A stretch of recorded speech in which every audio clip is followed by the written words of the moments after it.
Welcome to the finals of Rainbow Cup. Rainbow Cup. Whatever, Rainbow Cup 4, I think? Rainbow Cup 4, we're going with that. No, it's 6. Rainbow Cup 6. We're up to a fantastic start. Excellent. Yes. Living up to the name. We've got are we going to be team Spiky Derp or Derpy Noob? They're both terrible. Derpy Noob, the best Derpy name. Noob. Perfect. You should join SNF with that name. That would be amazing. But yes. So we have two teams today. We're playing 3v3 with AI, and we're using the new M27 AI, which was just updated yesterday. Now, which two teams have we got playing our first game, which is the losers bracket? We have Swackle Crushers, Bully Noobs, or Waffle Z Noobs team. And we have, what's their name? Tagada's team. What's Tagada's team name? Team Tagada. Team Tagada. That's boring. Some of the teams didn't actually put a name in. So sad. Though they might have changed that. They should be disqualified for such a thing. But yeah, we got cheat multiplier of 1.1 on the AIs this game. 4 M27s, all on one team. Now that means that they gain resources, build, and upgrade 10% faster than normal. Yes. It's quite brutal at a higher multiplier. So. Yeah. These will probably still make a huge difference on the game, even with the 1.1. Even without a multiplier, they'll probably make a huge difference. So if you are new to Rainbow Cup, you haven't seen it before, we are not advancing a liberal agenda. Do not worry about that. We are just talking about the colors that the teams are going to be playing in today. It's going to be a red team versus a blue team. And then on top of that, we're going to have a green team as well. And the green team is going to be all AI. And now I'm personally going to be cheering for the AI, always, because they do the most random, wild things. In the preliminary rounds, we saw they actually did start to have an impact. They were launching nukes. They were making experimentals. At one point, one of them had about 40 ASF in a ball and just engaged one of the team's forces. That was quite brutal. Yes. The air fights are so funny when the AI just picks a side. So the AI might just decide to dunk on you mid-game. So it's something you need to worry about. Yes. Your sacrifices to the AI before the game are the most important aspect of winning. Most important factor.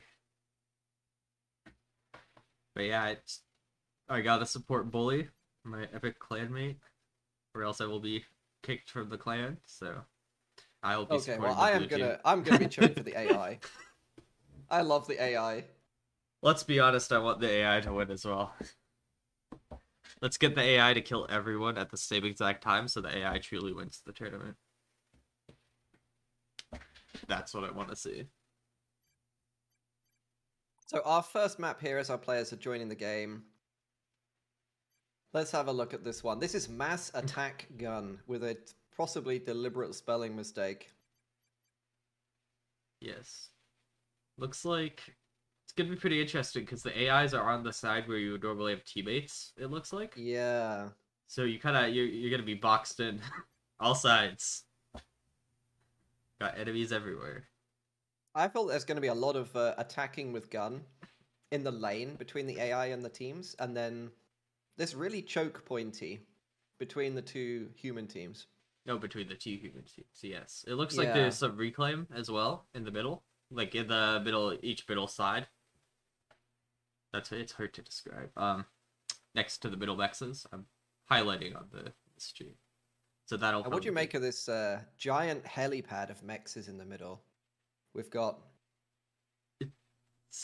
like 20 mexes in a circle in the middle. That is, look at the amount of mexes you get in the base. Like 1, 2, and then 20 in the middle. I can't. It feels weird that it only looks like there's 1 or 2 mexes. They must just be clumped.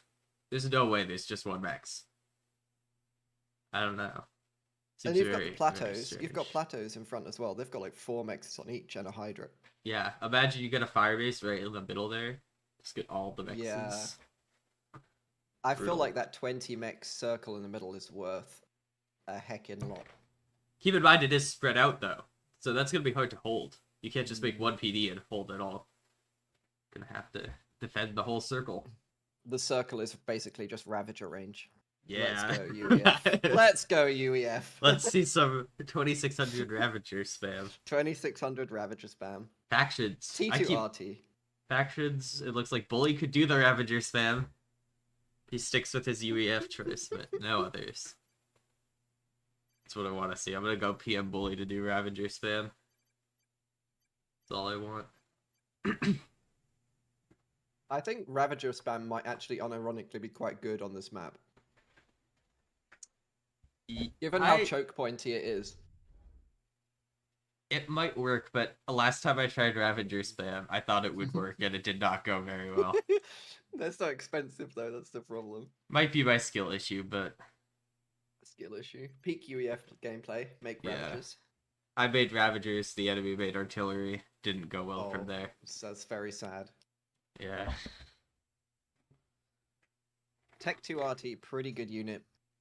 I played a TMM last night that went for an hour and 15 minutes or something. It was on a map gem, and our plan was to make Fat Boys, and the enemy team countered by making Tech 2RT. And Tech 2RT pretty good against Fat Boys. We must have lost about 7 of them to a single RT base. It was incredibly sad. Yeah, it's kind of sad going up with Fat Boys against anything. I don't like Fat Boys. You get countered, Mostly get hard countered by like a couple of Tech 2 engineers. Very sad. I'm very unskilled with what's it called? Remembering to micro them back. So whenever I make them in. Whenever I make them, I always end up putting them out of position. I can like micro Navy fine, but it's like the exact same thing. I just for some reason I don't do it well with Fat Boys. Let me. Are we waiting for another obs? Let me check what the chat is saying. Unless there's a tournament director. No TD for this game? I'm not sure. I don't think Fury is going to be in the game. Oh, they launched. Oh. Well, no. That kind of... That went quickly. Okay, cool. There we go. If somebody wants to, in the chat, message Sheikah to change the caster use command, be my guest. Or anyone else who can. I think it's only Sheikah, though. But I don't have access to do that. Anyway. You're right. There is a big civilian, aggressive civilian base in the middle. It's got Tech 2 PD and shields and radar. No Ravagers. Sad. Oh, okay. That's so sad. reclaim wise, we got 30k on the map, and it is all in the middle. It's all in the middle. Oh, look at all those rocks as well, and all the like I said before, that little like in between the two teams, all that mass. Imagine this is a pure gun map, I reckon. They only get 2 mexes each in the base. That's insane. It's savage. 2 mexes in the base for all the players. Only one of them gets Hydro. Yeah, potentially 2 of them if they go mid. Oh, They'll have to fight the AI for it. And then there's no way up onto the mini plateaus. You're gonna have to drop that. Huh. This should be interesting. Drone, but we don't have. We got only one UEF player, so. Who's gonna be drone? Oh yeah, I'm always tempted to make drone. The surprise drone. Yeah, sometimes I think about it and then I realize I don't know how much it costs, so it won't work very well. Either I'll make it too early or too late. Yeah, you need quite a few PGens for it. Otherwise you'll stall and die like I do repeatedly. So the AI has started off by saying GLHF to everybody, which is lovely. Yes. Look at that. What a nice guy, the AI. Least toxic FAF player. Yeah.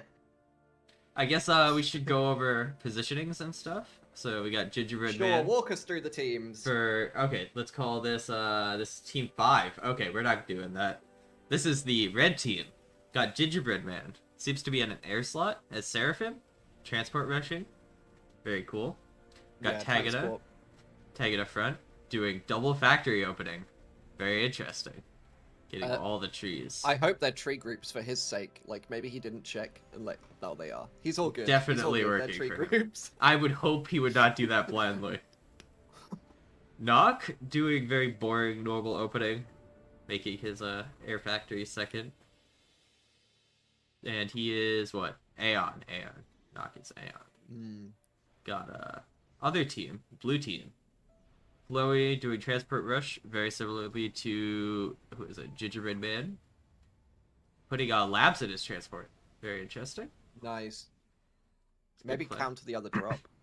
Do his Yeah, own drop and then counter the others. pretty Right. cheap as well to make that one lap when it can counter an entire drop. Slow, pretty similar gameplay to his opponent Knock. It's UEF. Want to see some epic Janus. Bully is massively assisting this transport. Very interesting. So mid drop. Oh, he's gonna drop the reclaim. Drop in the reclaim. That's a good call. Though he's dropping like Yeah. slightly off of the reclaim. Maybe he wants to make a base there. Factories and stuff. Yeah, factories, I think. He should be able to go all the way around that ring of circular mexes without going into PD range. Yeah, I think you're right. Let's see. Like, just queue it up with an engineer. I feel like he can do that. Yeah, I think he can probably just get most of that without interfering with the civs. Civilians, whatever. Yeah, I like this. He's only sending one NG to reclaim because he doesn't want to get all of it super quickly. Doesn't have the E for that. Still has very few P-Jets because he's just doing true reclaim. He's rushing this Hydro, it seems. Or not rushing, but getting it slowly. Drops for Floey worked as well. But Floey doesn't have any base or anything in middle. He's just getting He's the dropping mass. the reclaim, but he's going to find out that Tagada has already beaten him to it and already has 3 operational factories. So Yeah. And look at the two that's not going bombers. to work out for him. Total air. Well, okay, not total air control. Lots of air coming for the red team, and 2 bombers. They already pinged his drop. So yeah. Look at these he's two. going to retreat. Flowy's edgies. It's so sad. He might only get 1, but still, that's 1 less. Oh, what? What was that? Do you see that? Bomber just misses. Engineer was not moving. The bomber just did not hit. They just can't get the staff these days in their bombers. Yeah. Honestly. Very incompetent bomber staff. But no attempt to get the more middle mass.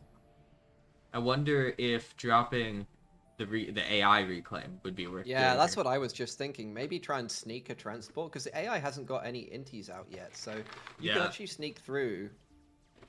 Might at least get some of it. Looks like Bully's transport might be shot down. Probably not. I think he'll lose air before he can shoot it down. Interesting. More transports going out for Gingerbread. Let's see. I guess I should watch I the really air like front. Tagada's opening here. I think he's put himself in a really strong position with that. That factory by the reclaim. I want to hide columns. For ZOT, can you tell me how to hide columns in my scoreboard in 3 minutes? That would be wonderful. Yeah, it looks like blue team's getting all of this reclaim over on the far side over here. Oh, Floey had a chance to kill Gingerbread's transport, but he kind of just idled the inties next to it and they stopped shooting. That's sad. Deeply sad. Yeah, it So, seems like pretty lucky for Gingerbread then there. yeah, and that's vital because see how few mexes he has. He just has the 2 in his mid base, so he has to get as many expanding mexes as he can. I'm gonna turn down the music a little bit. Bit loud. There. Bomber from the AI. AI is bombing. Looks like Tagada's expansion. Yeah. Tagada's put up a anti-air though. Oh, quite an investment. I mean, to defend the reclaim, I'm sure it's worth it. It's worth it. The bomber actually bombed the reclaim accidentally. What was left of it? That is so sad for Tagada. The AI with a big brain stretch, basically laming the reclaim. Yes. Look at how much Absolute air Bully has. This is Bully. I think this is Bully. I can't see. No, it's Low. Low has so much air. He can get some transports if he's Yeah, bombers, if he sees it. transports. Oh, he definitely sees it. Or his teammate definitely does. Oh yeah, there it goes. Didn't even need him. Nice pick off there. Though another one's already out from Gingerbread. Going for another drop. Tagada seems to be making the middle his home, getting all these mexes in the Yeah. circle. See, here's the issue with the circle mexes, though. Like, this far out mex over here, it's just gonna die over and over again. Because you can't defend it unless you move all sorts of units over there. They're so spread out. Air definitely seems like an issue for red team. Look at all these inties. All the inties. Can you see the drawing? Derp. The what? Sorry. The drawing on the map. The little look at Team 1. Oh yeah, I can see your. Okay. Your. Cool. Yeah, the Tech 1 power line highlighting. Yeah. Yes, very important Tech 1 power line. Look at the airlock.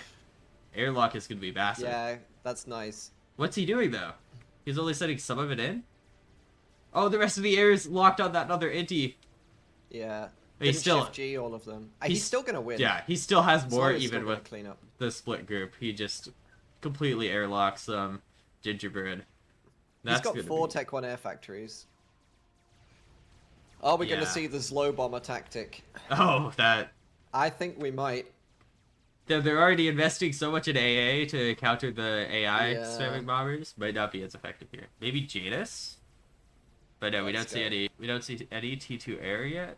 Well, we see T2 air started for Flowy. But that's about it. And it looks like Team 1 is just making inties as fast as they possibly can. Yeah. Realizing the problem that they have here. No, look at mid. Tagada has almost all the mexes, all the half of the mexes that players will get. Blue team has nothing. So much extra income. Yeah. He's on 57 income a second right now. Most players are around 30. Yeah. Big mass income difference. Very sad for blue team. I mean, blue team has their expansion a little more, their natural expansion right ahead of right north of their base, a little more securely, but that's like nothing compared to the middle mexes. I like Gingerbread's expansion in the AI's plateau. Oh, nice. I think that's a nice move. He's got to get that big rock, 300 mass rock. It's a very stealthy rock. Though the AI has stolen their plateau. Yeah. Nice. And look at the amount of anti-airs and that on there. That's not worth trying to get back right now. Oh, this one. This one? The green one. Yeah. They're all green. But I was meaning the one Tagada is currently bombing. The AI took it from probably Tagada who dropped it before. Got all sorts of wrecks in there. Looks like blue team is kind of taking over the plateau directly south of the red team's base. Got some nice raiding going, denying the mexes. Still got some reclaim that looks like who is this? Flowy is stealing reclaim from red team on their side of the map. Very nice. He's got some decent rating as well. Yeah. Red team notices all the rating, pings it. Interesting. Gingerbread is going for gun in his base. Look at the epic Aurora taking over the water. Simply going around the enemy army. Big brain. Simply avoid the enemies. Some Sun Tzu stuff going on there. Yeah. Gotta fight the Zuis though. Very scary 3 Zui army. If blue team gets this plateau, it's gonna be kind of dangerous. Imagine they throw some like T2 already up there. Even a Tech 2 PD is gonna reach a whole bunch of stuff. Yeah. Though, keep in mind, there's not much in the bases. No. 2 mexes. Tagada's eco is mostly just everywhere else. Plateaus, middle. Mostly Tech 1 unit. Tech 1 mexes in the middle. Yes. And when he finishes that Tech 2 upgrade, I think he'll be able to stabilize almost all the mexes in the middle with a couple of well-placed PD. Definitely. And I And mean, then if he wants to take an aggressive option, I feel like he could put down a TML, and that would be absolutely brutal right now. yeah, get the plateau once those upgrade. Yeah, that would be a nice TML. Imagine you put a TML on that plateau right next to the bases. Oh, So good. yeah, savage. Yeah. So we have a com drop. Ooh. Ah, get it. Gingerbread Man is Yeah, going to get a deal with defend. the plateau raiding. Nice move. Very smart move. But that is going to leave the top base fairly open. And if you check out our AI chads at the top, Gibson and Bowhammer. Wow, what a Giga Chad name that is. Nice. They have almost completed gun on both their comms. And Nice. if they decide to YOLO in, they can do quite a bit of damage right now. Yeah, that would be kind of brutal. They just forget about the AIs, just immediately get Yeah. crushed. The bottom AI, one of them is in mid. Very interesting. Not taking the same approach. Isfan is on Tech to Air and he's making a whole bunch of renegades, so he's got a bunch of gunships coming. Interesting. The top AIs are clear. I think they're reacting to the Tech 1 bombers that Nock has got because they're both making flax. Huh. Yeah, So very important for smart. the AIs not to get sniped. Gingerbread Man just denying all the raiding over here, but it's kind of late. He's kind of already lost all the mexes. No one cares might be about to lose all of his Tech 1 bombers here. He's about to fly them No. over flak. No one cares. Two How could flax. you? And in Somehow- response, he sends in all of his inties. That's not going to help against Oh no! the flax side. Oh no! It's going to be a massacre. Oh good. He goes back. Okay. We're Okay. safe. Gun coming from Zlo. Meanwhile, Yeah, maybe a Tagada mid-push. already has T2, so if he starts PD before that gets done, he should be fine. Yeah. Hopefully, he does. Yeah, we got some comments in chat that no one cares his color. Nock's color is very similar to the AI, and that is... Yeah, you're right about that. What's even more off-putting is that this Foehammer's color is Nox's color in every other Yeah. game. So it's true. throwing me off quite a bit. But at least Tagada has his normal color. That's all I can ask for. We've got another mass inties over flak moment going on at the top. No! Nock, why? He's gonna lose so many inties to Oh, that he's flak. actually losing so... That's horrible. Actually, I think he got saved by the terrain. The inties Yeah. are over the mountain and they're slightly too high. He lost a few, but yeah. Yeah. He could have lost so many there. Seems like not gonna mid push. Slow is not push. Oh, there he goes. There he goes. Going up a bit. Seems like Taggart is being a bit greedy here. No T2 PD. Yeah, no PD. He's just going radar. I mean, what else could he do to defend? I can't think of anything. Versus two comms. I mean, looks like they're not gonna push anyway. So. Hmm. I mean, to be fair, there's not much here.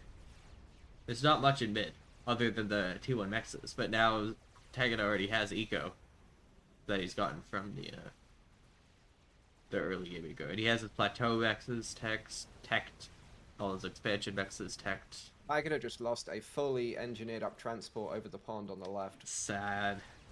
Mm. Looks like air is going to be the game for top team. Yeah, there's a big air engage brewing on the left right now. No. Over the pond. Very vital. Flowy is almost done with his T3 gen. Compared to Tagada, who is not even done with his T3 upgrade. Unless another player has it. No, Tagada is way behind on T3 air, so that should be interesting. Though it's important to note the amount of inties from top team. So Yeah, much so more, many. yeah. They really reacted to that stuff. They got a couple of gunships as well. Yeah. Oh, and inties are going to the same player now. Tagada so far has... Let's see. That's There's like a lot of 70, TMD being 80 built. inties. 80 inties or something. Yeah. And that's even without gingerbreads. So much potential with that. Should counteract the whole super late T3 air thing. Those ASF won't do much with all those inties. No strat planned, so that should be safe. It's kind of interesting that the Volthus there from Gingerbread Man were going after the TMD exclusively, but they don't actually have a TML. Is that like some next level like mind game that they've got going to like make them think there's a Seraphim like TML com or something? Yeah, that's interesting. I thought maybe there would be a TML comp, but no, nothing. Maybe it was auto target. Also, this Inti fight is gonna be over flak potentially. No, he won't engage. I think he sees it. But if that happens, that'll be quite bad for top team. Speaking of TML, there is one in the middle now. Ooh, It's Zlo's, I think. watch the epic TML fire. Oh, that poor cliff. Unfortunate cliff. Where will it go? Tagada's put up a shield. Did I track? How do I track? I can't track. Yeah, probably gonna hit the shield. That's kind of sad. So much missed potential. Yeah. It was going for the com, and Tagada responds immediately with a TMD. Yeah. Unfortunate. Probably want to reclaim that. Let's see what the range is. Yeah, there's not much you can hit with that, so probably want to reclaim that. I mean, I feel like they can go for the plateau mechs that Tagada's got. Would probably be the best target if they can reach that. I don't think it can reach that. Yeah, I definitely cannot. Maybe a closer one would be a good idea for that, because he doesn't have a T2 tech up there, so he can hit that pretty much for free. Gingerbread Man losing his Nothers to ASF from Flowy. Not this. Yeah. Yeah, air is going to be quite an issue. I mean, Tagada has T3 air up, but he's quite behind on ASF production. And it looks like right now, bottom team could win air pretty easily. They have similar NT numbers with more ASF. Pretty dangerous. Though, of course, air might grow. Who knows?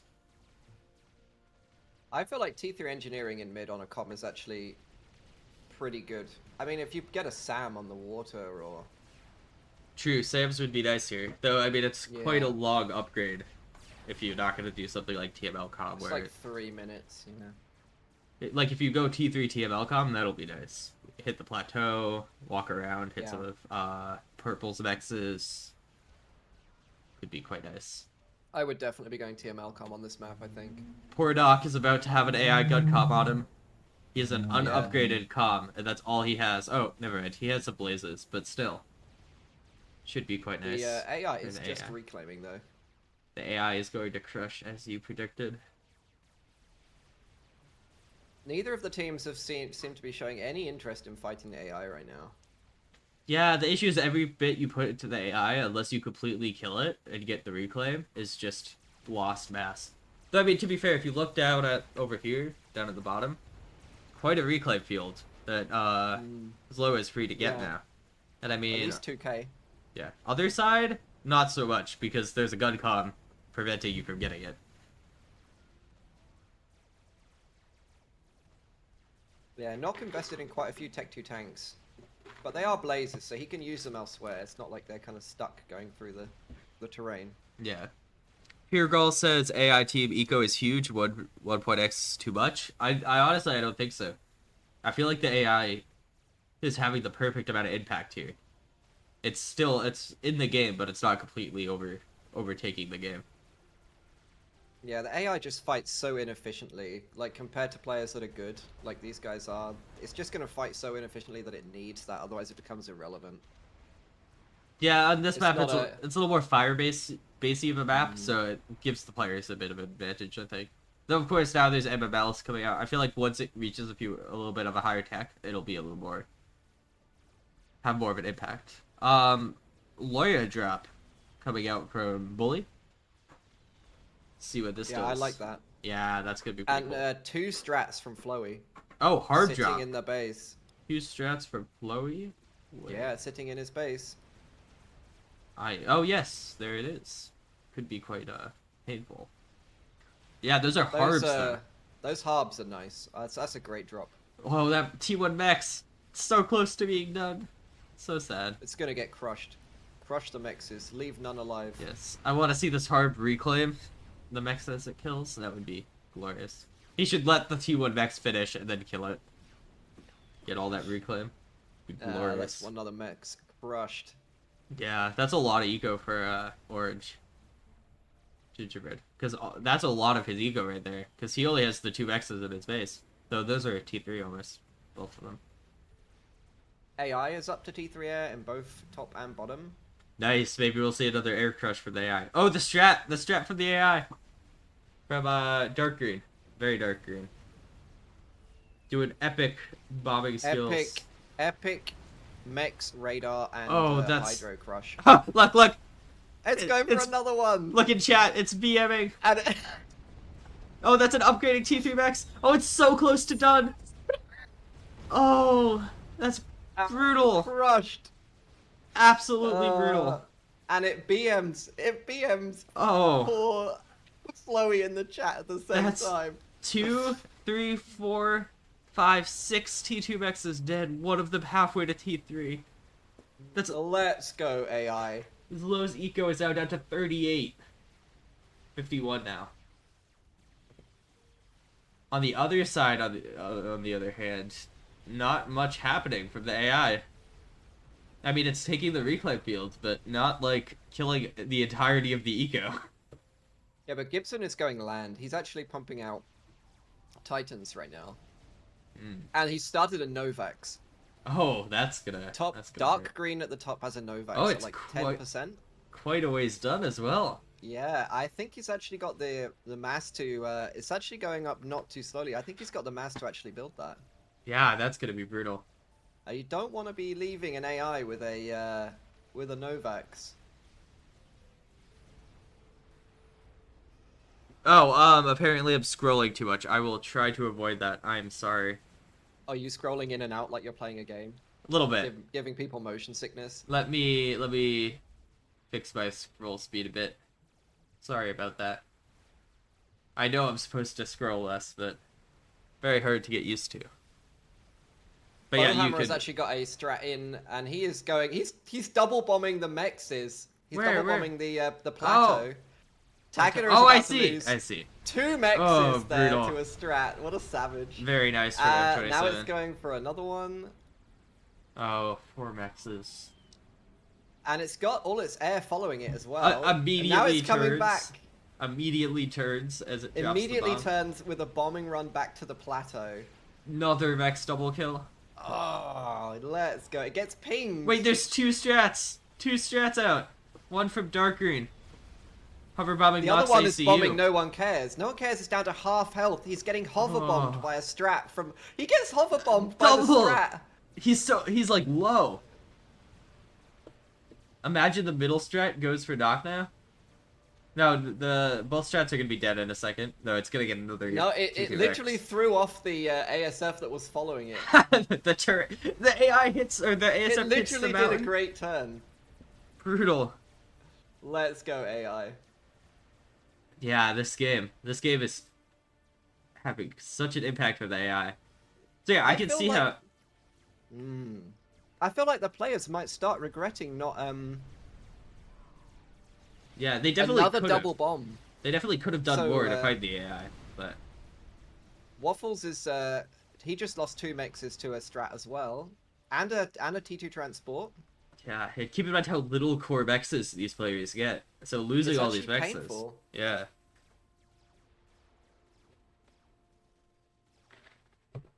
Short calls by highest rated. Oh, I see. You mean for the live replay. But yeah. I mean, top AI, though, is still not doing too much. Oh, the T1 bombers! Oh my on God, Nox ICU? He could die to this. He's not dodging right! Health. He's not dodging! 1k health. He's at 700 health. No! No. He could die here if they get another pass. This will be the most humiliating death in all of this tournament. In all of FAF history. This is worse than Nexus dying to the AI. Oh my goodness, 300 he lives. health. He lives. He's fine. But there is not an offer. That is my favorite II. Faux Hammer is my favorite. Yes. Literally tries to kill No One Cares with Tech 1 bombers at 22 minutes. Yeah, this is next level strategy. If that worked, that would be crazy. Would never let that one go. 600 HP. Almost to a bet as well. He was down to like 350 at one point. Yeah, that's insane. The AI needs a follow-up strat. Oh, the AI has got a follow-up strat. No! It's got stealth enabled. It's locked! It's stealthed and it's locked on No! no one cares. Oh, If that's they gonna don't be kill so it, good. He moves will the die airway. to this strat. There's two He's T3. moved his ASF wait. away. There's MAA in the way, so he's probably fine. It's gonna be down to the. There's ASF as well. Nock's not gonna notice in time. Oh yes, He's not. He is. Oh, He's gonna notice in time. That's so sad. That was so close. I love how I'm so focused on the one player getting started. Meanwhile, The AIs are just great. Meanwhile, while Nock is suffering, Low is also getting an onslaught of T1 bombers, but not on his comm, just on his T2 units. Agata losing mechs everywhere to this double stealth strat bomber. Got some nice strats over here. Everywhere. Although the AI just flew it into a cloud of inties that are out of fuel. Yeah, that's an unfortunate placement for the strat. Ouch. Oh, instantly dies to inties. Then the inties are control cage for the reclaim. Smart. They got their value. Yeah. Yeah, we got another strat. Another strat still up. Probably already gotten some good value. Got like 3k mass build. Tried to get killed. The two strats from Flowy are still in their base. Just chilling. Yeah. I feel like he could have killed Tagada's Plateau the same way the AI did.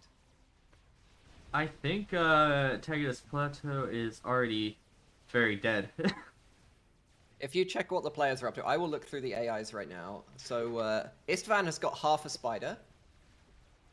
The Fohammer has got an anti-nuke ready, and he's working on air grid. Ooh, The nice Novax spider. is at 60%.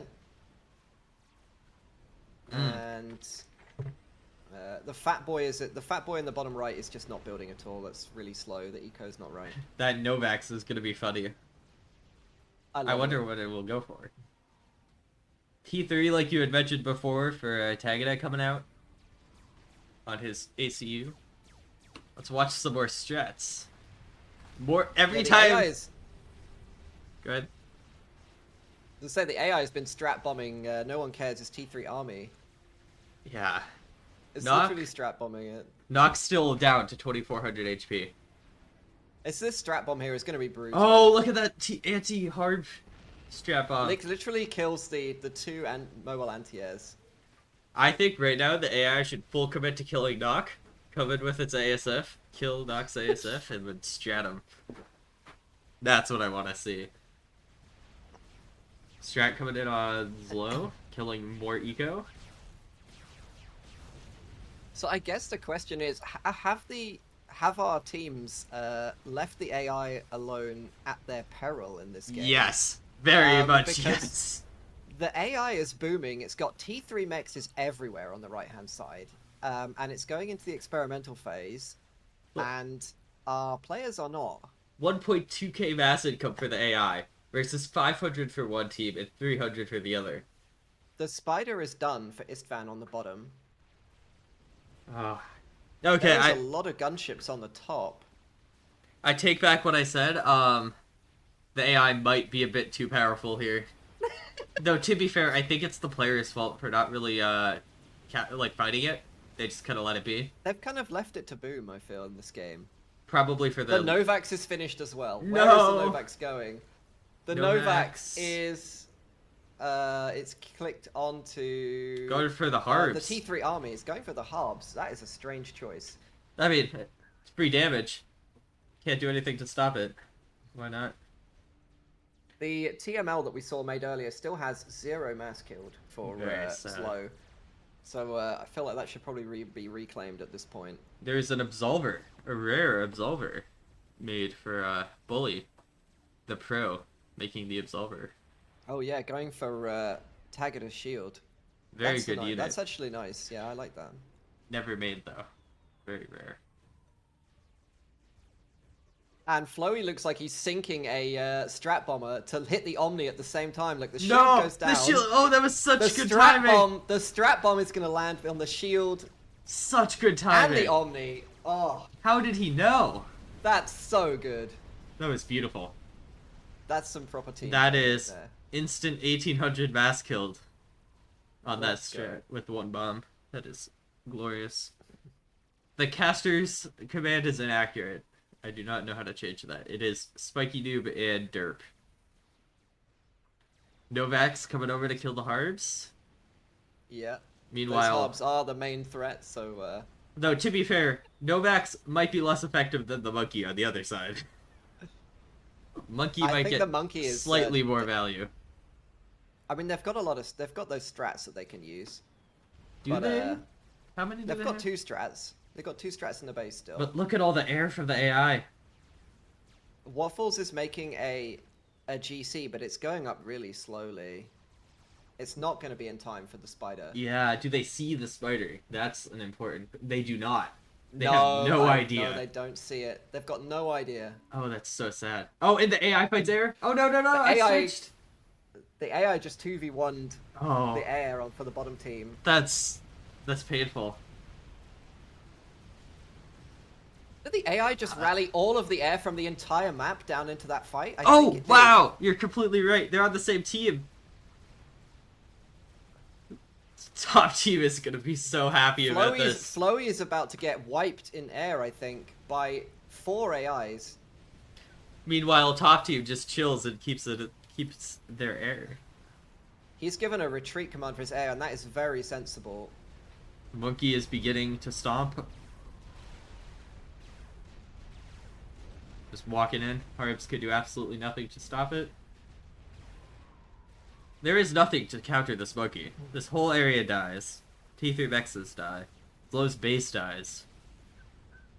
The satellite is going for T3 engineers. It's literally prioritizing all the T3 engineers everywhere. It's kind of an interesting choice. Yeah, possibly some targeting shifting on that. The satellite logic could be helpful. Maybe could kill this air grid from Tagada. Yeah, all the T3 pigeons are great targets there. But yeah, like, this GC needs to get up quick, or that monkey's gonna get huge value. Potentially, though, once the GC is up, it kills the monkey and gets tons of reclaim, but... Yeah. It's all a matter of timing. Yeah, the longer it delays, the more value the monkey can get. Meanwhile... I feel like Waffles is going to lose his snipers that he needs to keep the spider to, like, damage the spider. Spider coming out for Fohammer as well. And a nuke for Gibson. And nothing interesting for this guy. The Novax is just getting bubble shielded. It's got 2 parashields protecting the Novax underneath a T3 shield. That boy out for Mavor. For Mavor is the name of the AI, not the unit. Yeah, that's kind of confusing. We shouldn't name AIs after units. That's I agree. Perhaps a small change we should make there. Yeah, Novak's killing Mexes, not bad. Yeah, the thing is, the Novak's slight annoyance compared to the Monkey Lord in the base of the enemy team. And the total air win from the AI. No, again, GC might just kill all of this and give them so much reclaim. There's potential. Another air engagement. Brutal air engagement. Yeah. Flowey's gonna lose his strats as well. It's deeply sad. And on the top, the Gibson has got 5 broadswords. They're just hovering there menacingly right now. They're getting ready to kill Doc at a moment's notice. Yeah. Nock is hiding under a shield. He's back up to half health. Still quite low HP. I'm surprised he didn't go for like shield or something to be sure he didn't die. And if you look at Tagada's position now, he was so strong in the middle early on, but if you look at his position now, it doesn't actually look that good. Like he's actually quite vulnerable there. Yeah. He's got almost no defenses, and there's a lot of T3 units. I think maybe it might be time to send the comm back home and turtle up. He's kind of not investing middle, which I mean makes sense. It's kind of exposed. Better to invest in the back. GC is up, but Waffles is losing all of his restorers to the AI. This is so sad. This air situation here. The monkey is about to completely crush Low's base. The air on the top has rallied all of its shift G'd every single Gingerbread Man ASF with everything it has. Oh. Yeah, so now the ASF fight shifts. Yep. No, I mean, honestly, much better for top team because the bottom team AIs are not engaging. Actually, no AIs are engaging at this point, but looked like they were. Spider for Foehammer is not actually pushing. No, it's just chilling with its little strat bombers. It's little Tech 1 bombers, sorry. Novak's doing some epic damage against this next. Slow has been forced into Ravagers. Slow. He queued up a whole bunch of Ravagers in that front purple base. I mean, you gotta do what you gotta do to not get completely rolled. But yeah, the GC... He's about to lose 2 T3 mexes on the bottom to a single brick. Ooh. And art. Well, look at the arty behind the brick. Yeah. That's a bit more impactful there. Also, the Bat Boy, if microed correctly, just kills the GC and then... Yeah, I'm not sure how the AI is going to be with the micro. It's actually clicked onto a mex. It's actually given an attack ping onto one of the mexes, so there's so many Shift G commands it's hard to see, but yeah. The Rex says that the Monkey Lord's only going to kill 2 T3 Rexes, but all of this reclaim now, assuming that the Fat Boy gets up in time to protect from the GC, is now in the AI's control and not in the bottom team's control. So that's where the real value comes, I think. Also, the air win. The air win was huge. So if we're talking about the satellite versus the fast spider, which do you think has done more damage?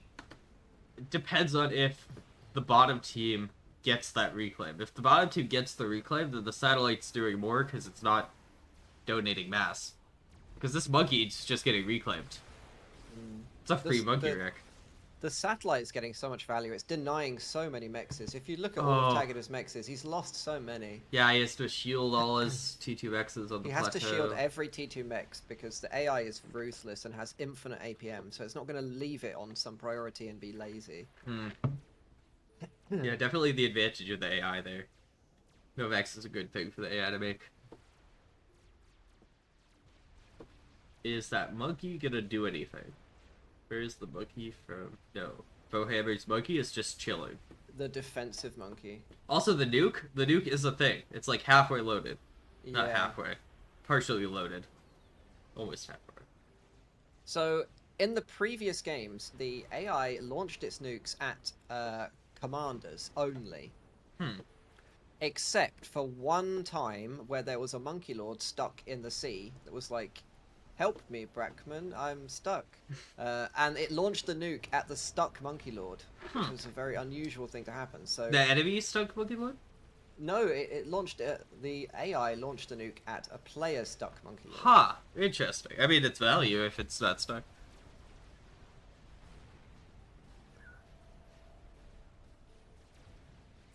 If you look at this, the center ring of mexes, as a proportion of player to AI control of the map, things are looking quite good for the AI right now. Yeah, lots more map control for the AI. I mean, Nock is holding his side pretty well now. I can't believe he lived through those T1 bombers. That would have been so funny if he had died to the T1 bombers. It would have been so close. It was so close. Another transport drop for Gingerbread Man, moving his comm around. I feel like that's quite dangerous in a game where the AI has got satellite and can see everything, and also is happy to like fly ASF randomly. Yeah, the ASF seemed dangerous. I don't know if the AI's gonna like target. Like if the AI targets the commander with the sat, he just moves to the water, and it's free DPS from the sat. Unless you forget to unload it and you leave the you use the comm in the transport. Now that would be instant pop. That would be better. Quite bad. Though the Novak seems a bit busy trying to kill all these plateau X's. Now Tagada is having to assist a shield to keep the because he has no T2 tech on the plateau, so he only has that one shield.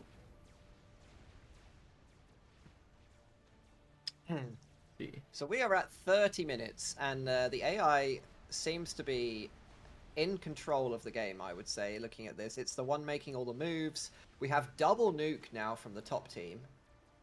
And starting a T3 arty.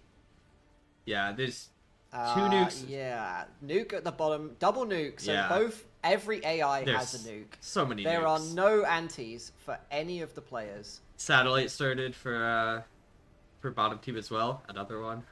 Gotta have more satellites. It's turning. It does look like a survival game. Exactly. Have they seen all the nukes? This is the question. So I'm just gonna check the top team. So they see one nuke. No One Cares team sees one nuke on the top. Slow. They see both nukes. They actually see 3 nukes. So Are the there bottom any team has a better SMBs? idea.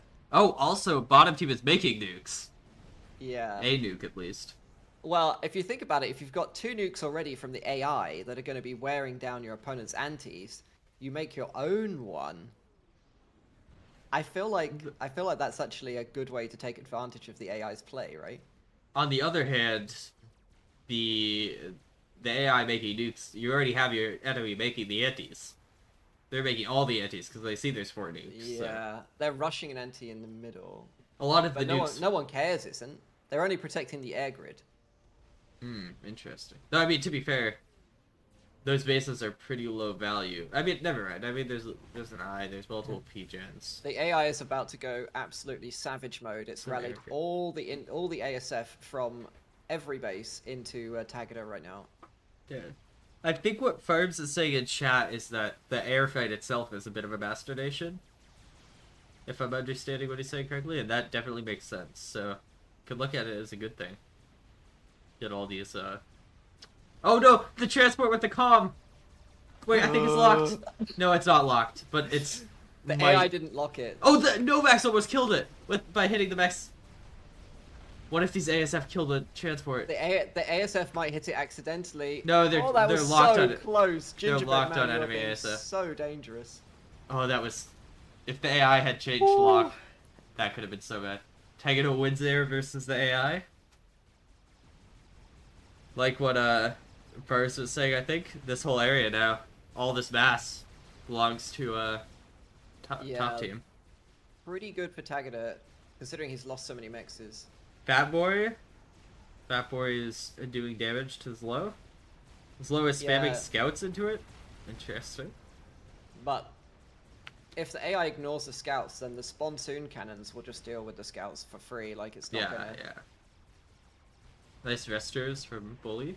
Does he have enough air to actually use them though? Nuke. Control K. Gingerbread Man is dead. Did he control K?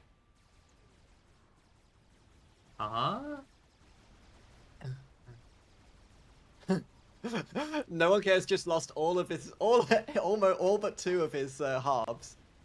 I'm so confused. What happened to... I think he got depressed and left. Or maybe, like, the transport dropped it correctly? Huh. Unfortunate that wrecked, I missed that. He didn't seem in any danger. There were no ASF around him. The satellite wasn't in range either, so... Huh. I'm a bit confused about that one. Maybe someone in the chat can point out what happened? Yeah, somebody saw that. I didn't even look because I didn't think he was in danger. Maybe he got sniped by ASF.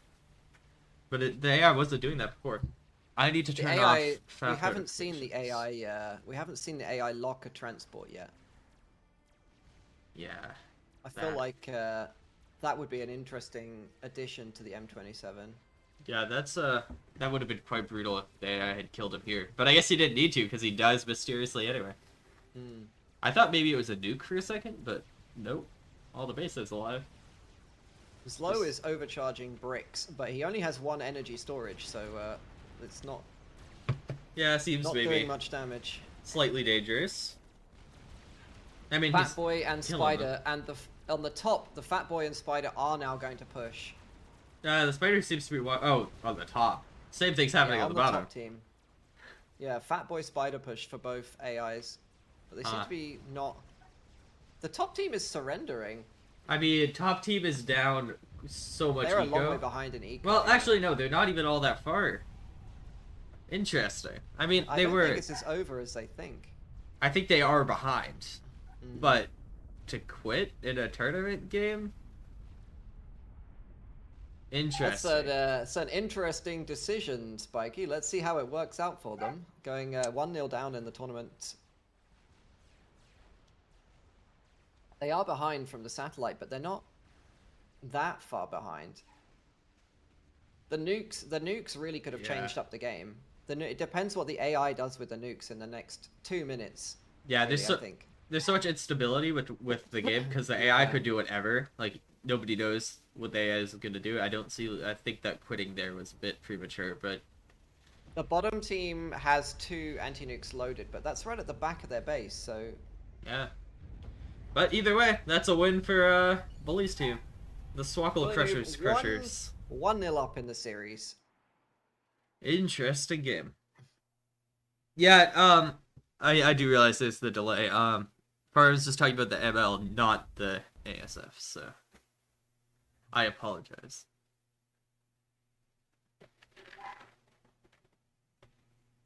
So we saw the AI be pretty influential in that game. The notifications. That seems like a good idea while we're in between games. Let's do that. Next map is Waters of Random Noobs. Yeah, this is going to be quite a turtly map, I think. It reminds me of Waters of Isis. You know, that kind of like gap desert map?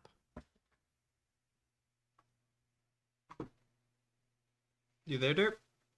I am there, yeah, I'm nice. here. I just had to refaf. I just had a small error, but I will be I keep hearing whispering and I keep thinking my headphones are messed up.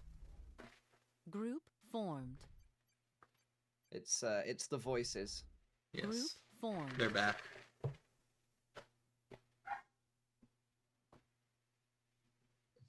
Yeah, I mean, don't. This is a great viewer experience. You get to see all the top players get dunked on by AIs. It's fantastic. Yeah, honestly, I think that even there though, like, that game was not over. No, it was not over. Yeah. The mental fortitude. It's like old Idra from StarCraft, GGing out before the game is really decided. Yeah. That is very interesting outcome there. This map. Let me go and observe. Multiplier is the same multiplier, same AIs. More mexes up in the base for each team. So I think that should less blend. mexes in the middle. Yeah. Less to fight over. Yeah, this map seems very stagnant. There's not much to fight over. Unless there's reclaim somewhere that we're missing. I think this will be a Navy crush map. Or straight up AI fight. They just try to get the AI's base. Because that's where all the mexes are. Yeah. They walk or a bunch of ACUs up on to kill the first AI and then fight the second one. That seems like the play. Maybe. And then if they get that, they have double eco versus their enemy, if their enemy doesn't. Especially since they got clowned on by the AIs in the last game. I think that the AI... I think that if I was going to replay this, my priority would be to try to crush AI. Yeah. One sec. Let me... While this game is preparing, I want to send a message. Yeah, that game was far from over. Is this best of 3 or best of 5 this series? Because the final is best of 7. I believe it's best of 3. Let me confirm. Yes, best of 3. Best of 3. So going 1-0 down, this is like last chance saloon. Like, yeah, why quit? Like... Yeah, I agree completely with Firms. It is not. That's a pretty interesting decision. But I mean, if you've been getting clowned on by the AI for what 40 minutes, you're going to be in not a great place mentally. Especially when you know there's like 150 people watching. Yeah. Honestly, I think maybe Nox morale might have died from almost dying to AI T1 bombers. Might be the problem here. That would have been play of the game. Play of the tournament, maybe. Yeah. Or they just don't want to win. Just quit. Such a strange move. Maybe they have a plan though. Maybe they were just getting tired and wanted to save their power. They're saving their strength for this game. That's what it is. Or they've prepared for this map so they're confident they'll win. Possibly. They're saving the switches on the mice because so they can click extra fast this time. Yeah. Yeah, that's what Pulling it out is, the guys. energy drinks. That's right. Time to refuel. Going with the Red Bull energy. Yes. Gonna be 400 APM the entire time this game. Where are we? Wait, what's happening? Can you move? Not these. He's on the. Oh, Flowy, not Rowy. I saw Rowy. Rowy is a different person than Flowy. So the teams are going to be a bit different this game. Instead of the AI all being on the same team, the AI is going to be split into 2 teams. We're going to have a pink team and a green team. Ooh, that's important. That means... So you're not going to get that massive 4-player air crush Also, that we got the last time. more importantly, if both the AIs die on one side, all that reclaim is for the team that kills them. Yeah, that's true. That makes it a lot more... maybe that's the reason the players didn't go all in on the AI. Yeah. They wanted to kind of like... That makes it much more tempting target now. Yeah. Definitely, hopefully gonna see some AI on player ACU action here. Maybe, I think I'm going to be cheering for the pink team. Just because yeah, they've got the... They're so masculine that they want to play in pink. I Just feel like... I feel like the AI teams don't have much of a chance here. Yeah. Or the players will just blunder and not go for them. That would be kind of funny. One team ends up with one little island versus the other with 2. I guess we'll see. No, my plugin that's supposed to auto do the button for claiming the bonus on Twitch, the channel points, doesn't work on the dashboard view. Sad. This is horrible. Yeah, last stream I kept tabbing out of the game because I needed to click the button. Oh, you're running FAF in like full screen mode? Yeah, it's better So you for can't... Yeah, fair better enough. for streaming. I'm gonna click the button anyway. You don't want that, you know, the your Windows start bar with like some link to some website that you probably shouldn't be showing on stream. Hey now, I would never visit any website I'm not supposed to be showing on stream. If people see your tabs, like, whoa. No. No, we don't do that here. We don't do this. Is a child-friendly stream. Very much. Looks like everyone's in game. Looks like, oh, look at all the factions. All Aeon or Sarah. They definitely Yeah. are going for the play that I'm Yeah, suggesting. this is going to be aggression, I think. Gonna be lots of hover. And then Flowy goes Cybrid, but he's probably gonna be making air anyway, so... Yeah, that's for the strats. Yeah. Right, yeah. Not necessarily. I mean, there's a very small advantage to having the stealth. Not really like a game changing. Maybe the stealth ASF is pretty nice.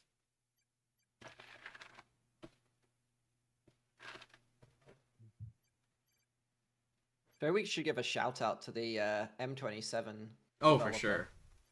So Maudlin27 is he's the guy who develops this the AI for FAF here. This one. There are a few other AIs you can play against, but this is probably one of the most difficult ones. The latest sure. update was yesterday, so he's actively developing it. We'll see which of his behavior. I've got a list of stuff that he's given me here to point out some of the stuff that it does. But we'll talk about that once we get into the game. Introduce our teams and our players again. Yes. Oh, look at the base in the Oh, corner. another AI base. Oh, no, it just deleted itself. Oh, okay. That's sad. It's actually So just much deleted. potential. I thought that would be so unique, having the PD in the back of the base. No. You start and there's a PD immediately attacks your first factory. Not very good for gameplay, though. So yeah, that's... Absolutely savage. How much reclaim is that? That is 3.8k reclaim. Yeah. That's a decent bit of reclaim. No mexes or anything 20k up on there. the map. Yeah, so that's going to be the main majority of their reclaim. It's not much to fight for. Like we said before, it's very stagnant map. You just get these rocks, and then middle's useless. Even these little side islands. I'm pretty sure that no one cares team might actually be disqualified already for not picking the correct colors. He should be in cyan, not white. I think white counts as a cool color. Does that count as blue? I'm Okay. fairly certain it counts under cool colors, because like yellow That counts would be, as a red color. Yeah.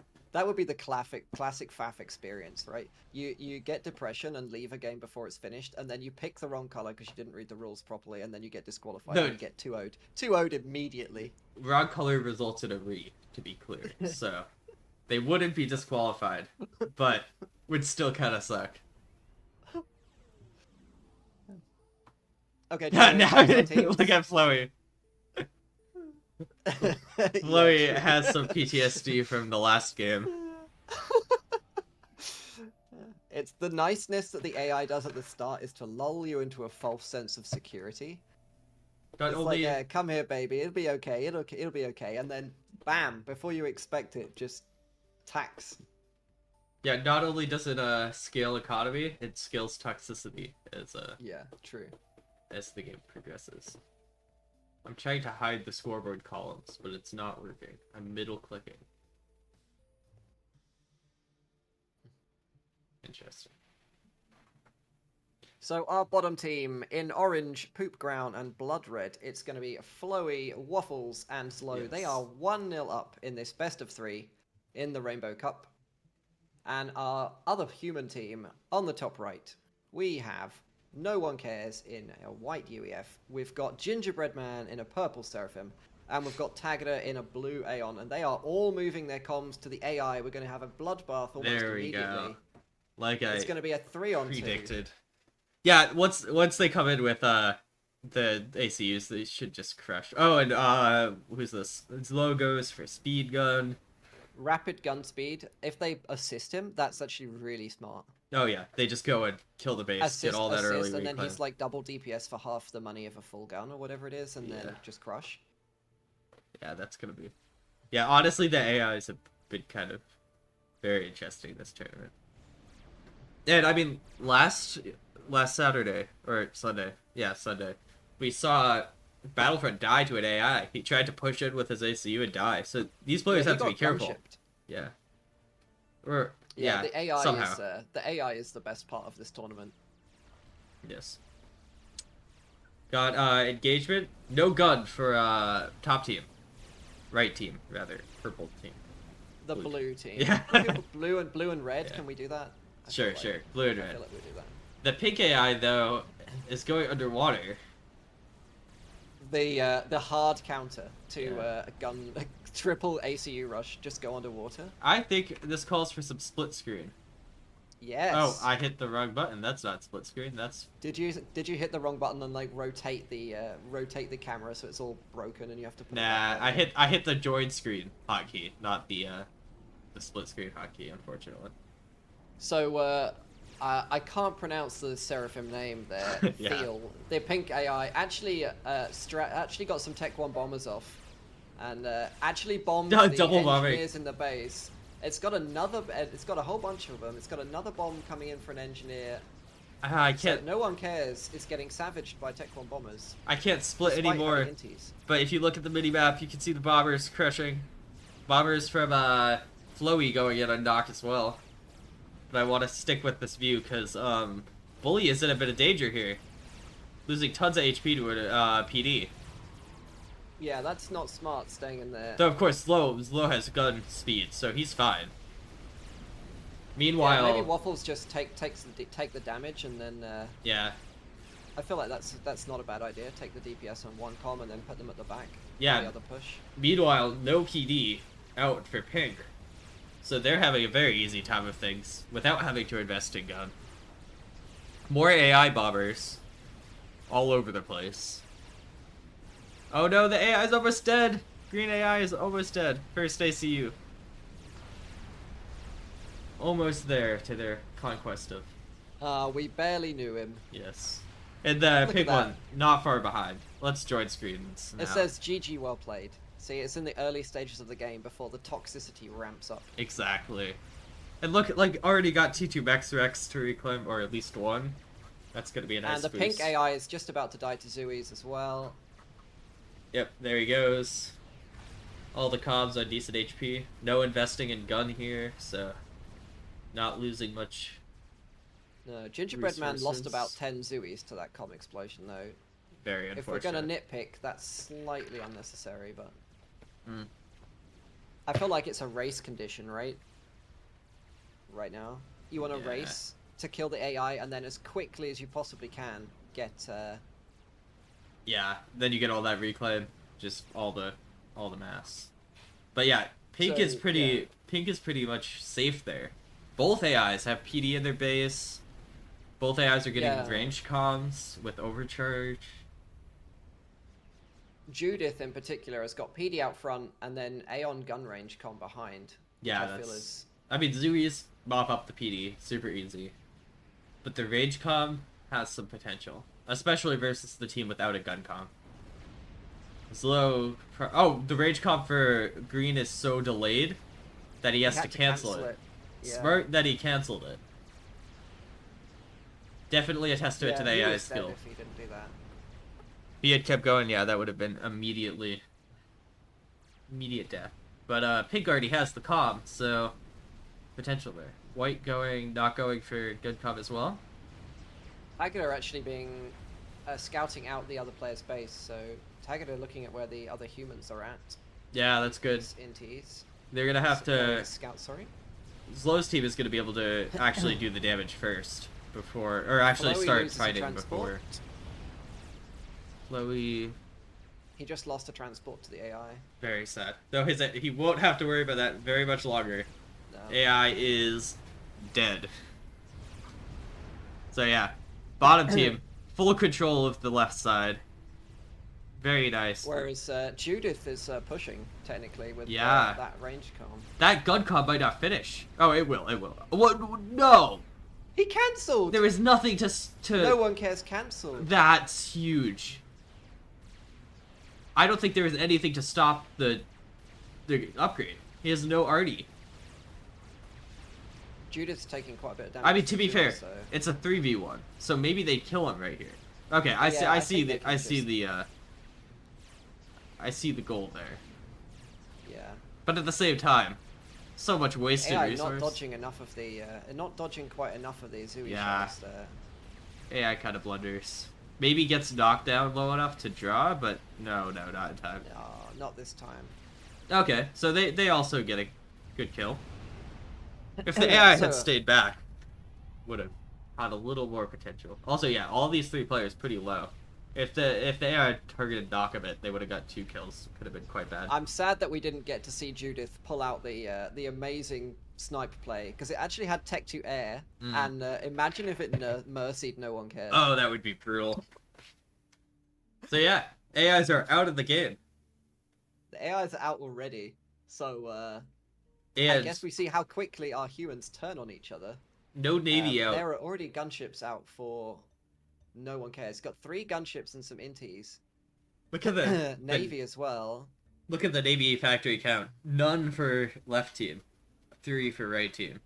Well, not only just 3, but 3.5 a Tech 2 Navy for Tagada, which is a big deal on this map, I think. I mean, hover is viable, very viable, but he doesn't have any of that either. He has a couple Auroras, and he's just gonna get Navy Auroras are gonna get destroyed, especially since the versus the Aeon frigates with their extra range. Yeah, and those Auroras don't have intel. Yeah, No. so they'll just get kited. And yeah, he'll get Destros up. Nothing to stop that. They do have to make sure they maintain air, though, because Torps could be a big issue until it gets a cruiser. But even after, it's still going to be a big issue. Also, potential Navy development here could be an issue for right team. So red team have opted to rush all the mexes in the area that they stole and reclaim it. Look at this! And... The Shard comes out to counter the frigates! GG easy! Left team wins! Oh, Rest in peace. sad. So red team basically took all the mexes and are being quite greedy with the they've got a T2 mex on the stolen area already. Yeah. Whereas the blue team have not even taken all the mexes yet, and they went to push Navy. So if they don't get value with this Navy and aggression that they've paid for, it's gonna put it's gonna put the red team ahead. They have to definitely make use of it. They gotta try to lock the red team. Torp Comm started for Flowy, which, I mean, reasonable idea. That'll help prevent the Navy lock. I mean, that and Flowy is producing Torp bombers as well. Yeah. And I mean, the Torp bombers will do great work against the Aeon Destros if they have no support. But, I mean, let's look at air. Air. I don't see any inties. Well, they for lost all right of team. them.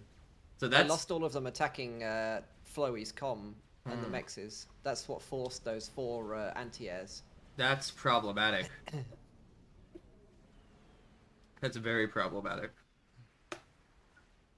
And the Torp bombers basically start to clean up the Aeon frigates. They do have Torp defense, but Torp it's defense not going to save them. does not apply to Torp bombers.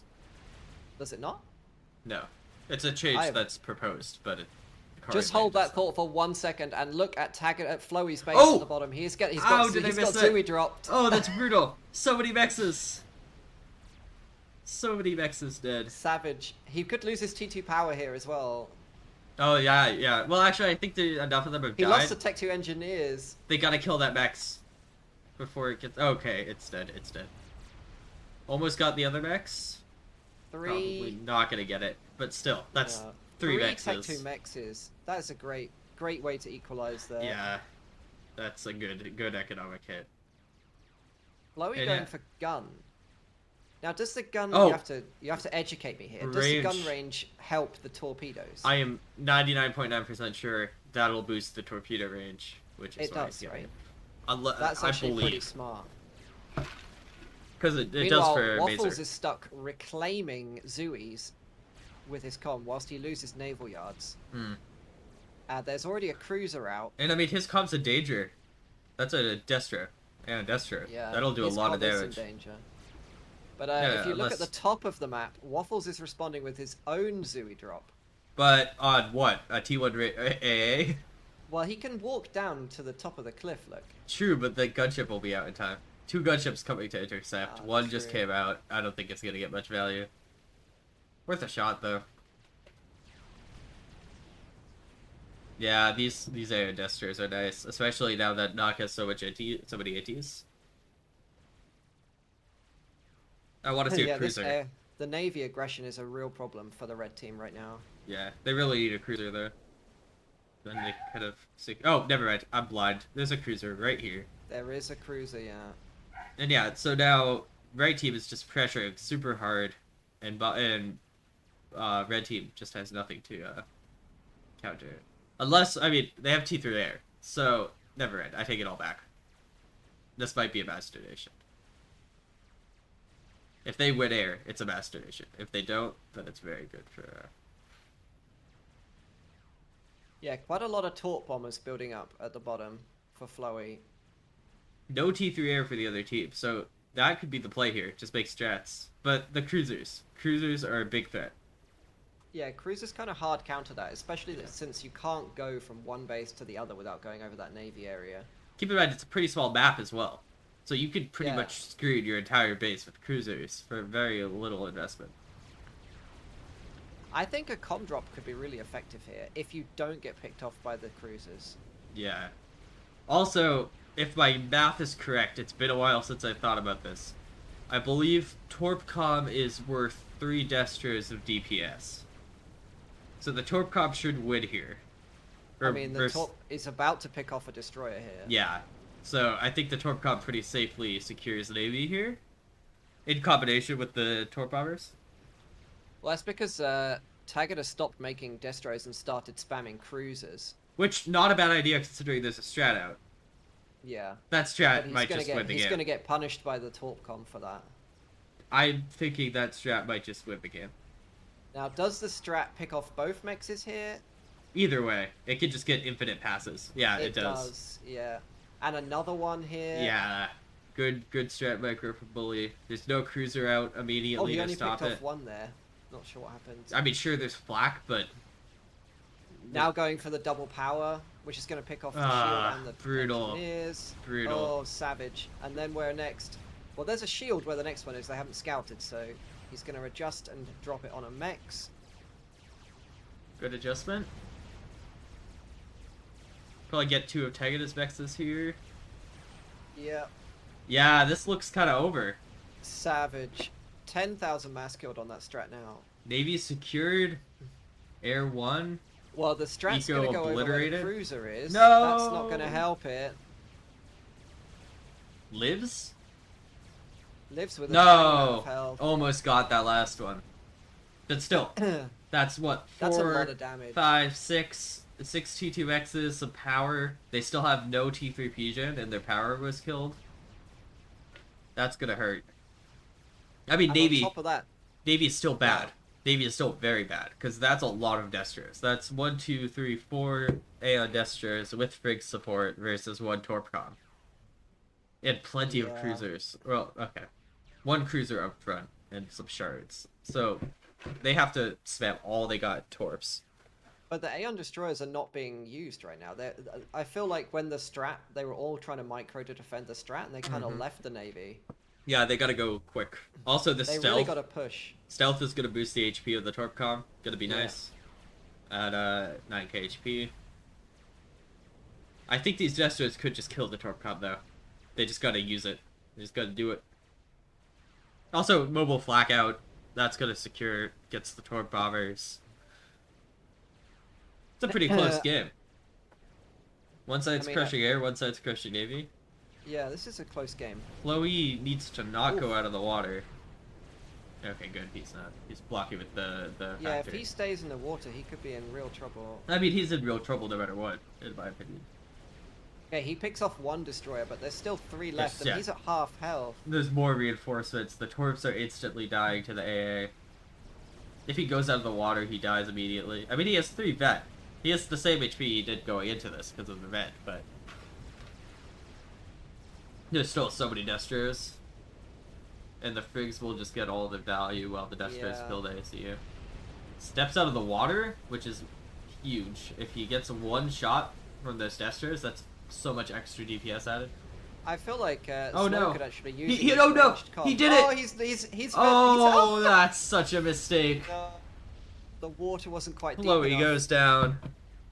He poked his head out of the water, and those Most destroyers just fired their white stuff all over his face there. most important unit of the game goes down. Only thing Yeah. keeping Navy in check. So what do you do now? Does are we talking about PD and RT on the shore here? He's going to lose 4 mexes at the bottom. I mean, let's look at Eco. I'm trying to avoid looking at Eco to keep it a little more interesting. But I mean, Bully's team is ahead in Eco for the time being, but not by enough to make the difference. Yeah, they quit. Gonna go to the 3rd Wow. game. That's going to be 1-all. Yeah, well played from Protagonist team. Epic Navy crush. I feel like Zlo could have used his range. Oh, no, it's only... So he could have gotten range. And you see that little bit of terrain? The little mountain that's going to block the shots? I feel like he could have, like, kept poking out and taking, like, rover charges at the destroyers with it. Destros could get out of the range of the overcharge. And then drop NGs, get all the reclaim from the Navy. Yeah, I don't think there is any way they're coming back from that. I mean, they have Navy in the north, but Yeah. not enough to make a difference. I mean, behind all that possible- naval pressure, Yeah. no one cares it's got T3 mexes. Yeah. And I mean, T3 air out. maybe they could have defended it if they'd gotten... I mean, they have got Cybran. If they'd dropped to Harms, Possibly. maybe? Actually, yeah, Maybe. I think that's viable. Maybe they would have had to, like, Harms full with rush the a Harv. Torpcom? Yeah, Possibly. Maybe. Yeah. But, Harv's reacting in the logical way, saying that the strat did not have as much impact as we thought it did. Very correct. maybe not. Yeah, Well, you see, that's why Farms is 2,500. exactly. And we're not. Yeah. You also correct. There probably wasn't all that much micro. Oh, this should be a fun map. Let's go. Let me I join have the played this map before. The one map today that I've actually played. I mean, we've got those were 2 fairly decent games, I think. Very, very different. But, Yes. decent Fun games. Oh, we've got, Scaddy.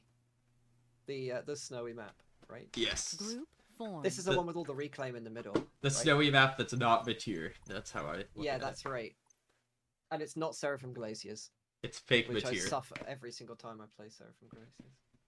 That map is 1v1, Group which formed. is paid. It's suffering by default. Right, let's go in the observers. Perfect. I'm gonna run to the bathroom. Well, this is filling. So if you want to entertain our viewers, I will be right back. How do I entertain, Mike? Let's talk about the AI that's got the new update, I guess. That Maudlin has updated for us. If you're in the chat, Maudlin, and you want to join in the casting lobbies and talk about the AI that you've made and some of the behaviors that it's got that perhaps we don't want to know about, come and jump in the FAF Discord. Otherwise, I will give a short rundown.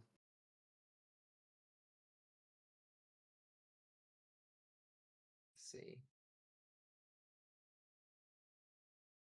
So M27 is definitely the strongest. So you've got Uveso, which has mod support, and then there's Dilly Dally, which is the aggressive rushing one. But M27 seems to like the experimentals, and it does build up the ASF ball. So I think it's probably the closest to a player. It's not DeepMind, or the one that's whichever one is crushing in StarCraft 2 right now. But it's a great addition to FAF, the M27. I really like watching them pull off the plays, like the hover micro and stuff. Yeah, I kind of wanted to see a comm drop in that game. I really did. But it wasn't to be. It wasn't to be.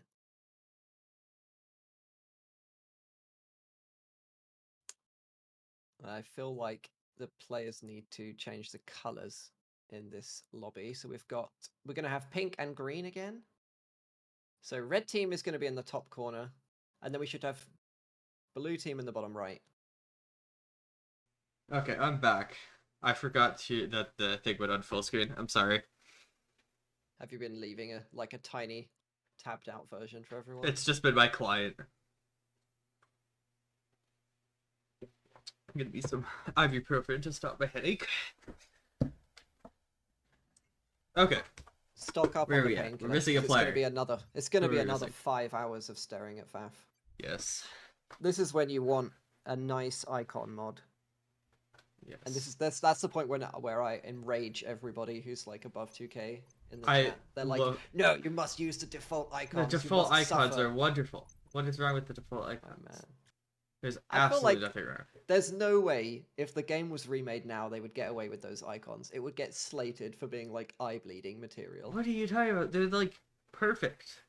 Using the same icon for every experimental and stuff as well when they have wildly different behavior. Not having a specific nuke icon when it's such a big Group game changer. formed. But you can easily tell the nuke from everything else. The experimentals, I'll give you that, but they're designed to not be made often. Nuke and anti-nuke, I think, is really important. Just look I at the definitely tech mod that in. level. The only thing I dislike is mexes not being clear what tech they are and if they're upgrading, but there's mods for that, so. I mean, they are Yeah. clear. It's just like. My brain is too slow to figure it out. I'm running like I can't remember which icon mod it is, but it's got like a slightly different symbol for each type of boy. So like Ras boys show up different to Rambo boys, and Yes. each experimental has a slightly different icon, so you can see if it's a crab or a chicken or a fat boy from the icon. It has See- like a little circle or a square or a triangle in the middle of the blob. So, FTX is saying it's best out of 5. I thought it was best of 3, It's but if best- it is best of 5, perfect. It We says get some best extra out of games. 3. It says best out of 3 in Yeah, this is the decider, right? bracket. Maybe we need to just. Can you just message? If that's wrong, somebody say so. But Can you just message Figgle and check? um I'll send you a message in the. Let me check the. Its semifinals is a best of 3 between the Swackle Crushers and SA Clan. It says best of 3 in the challenge. yeah. Challenge. So let's go with that. Yep. Maybe it changed, but that's what it says for now. Rowie. He keeps calling him Rowie.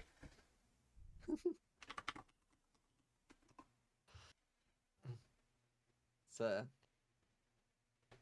Exactly, Swackle. Nobody ever knows the format. It's a Rainbow was gonna Cup, say, so like- it's even better.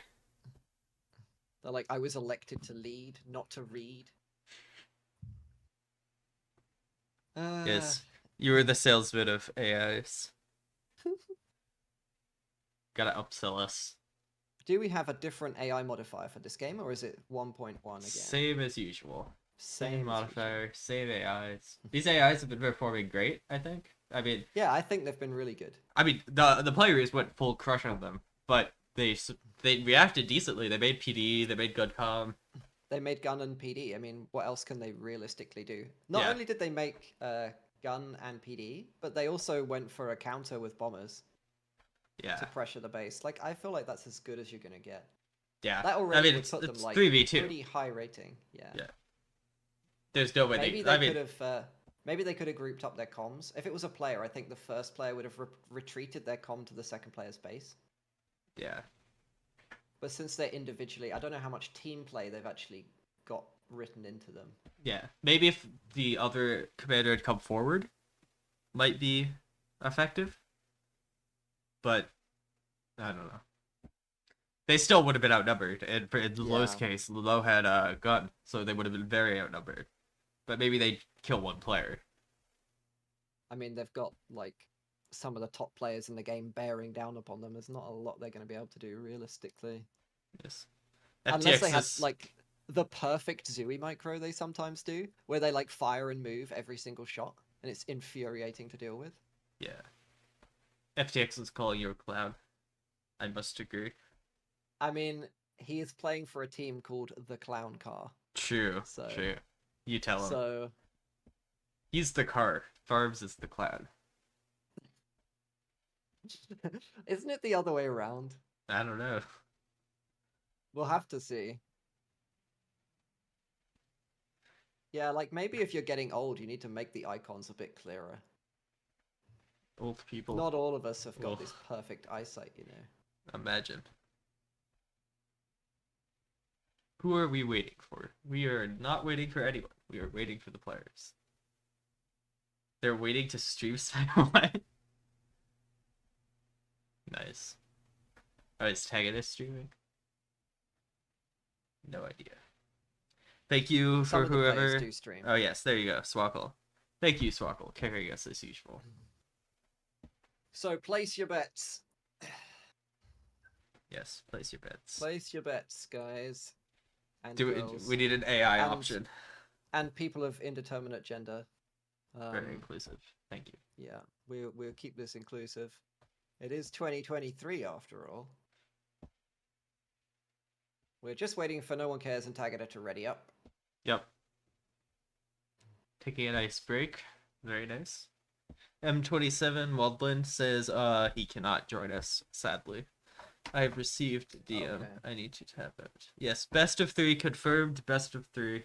Whoever said it was best of 5 was wrong. Check out the... So whoever wins this individual match will go on to play Farms and FTX in the final. I think, right? Yeah. Go on to play the Clown Car. Ooh, I have been given some very interesting information from Purgal that I will not be Nice. speaking about yet. Okay. Is this I will forward this information to you. what he dropped in the Rainbow Cup one, or? No, this is in DMs. Oh, let's go juicy. Don't share it yet, of course. I will not. I will keep the secret. Nice. Very interesting stuff. Okay. Looking forward to seeing these finals. Don't The worry, Fear, we will not The expose the Goldilocks secrets. I'm AI. just Let's go. teasing them.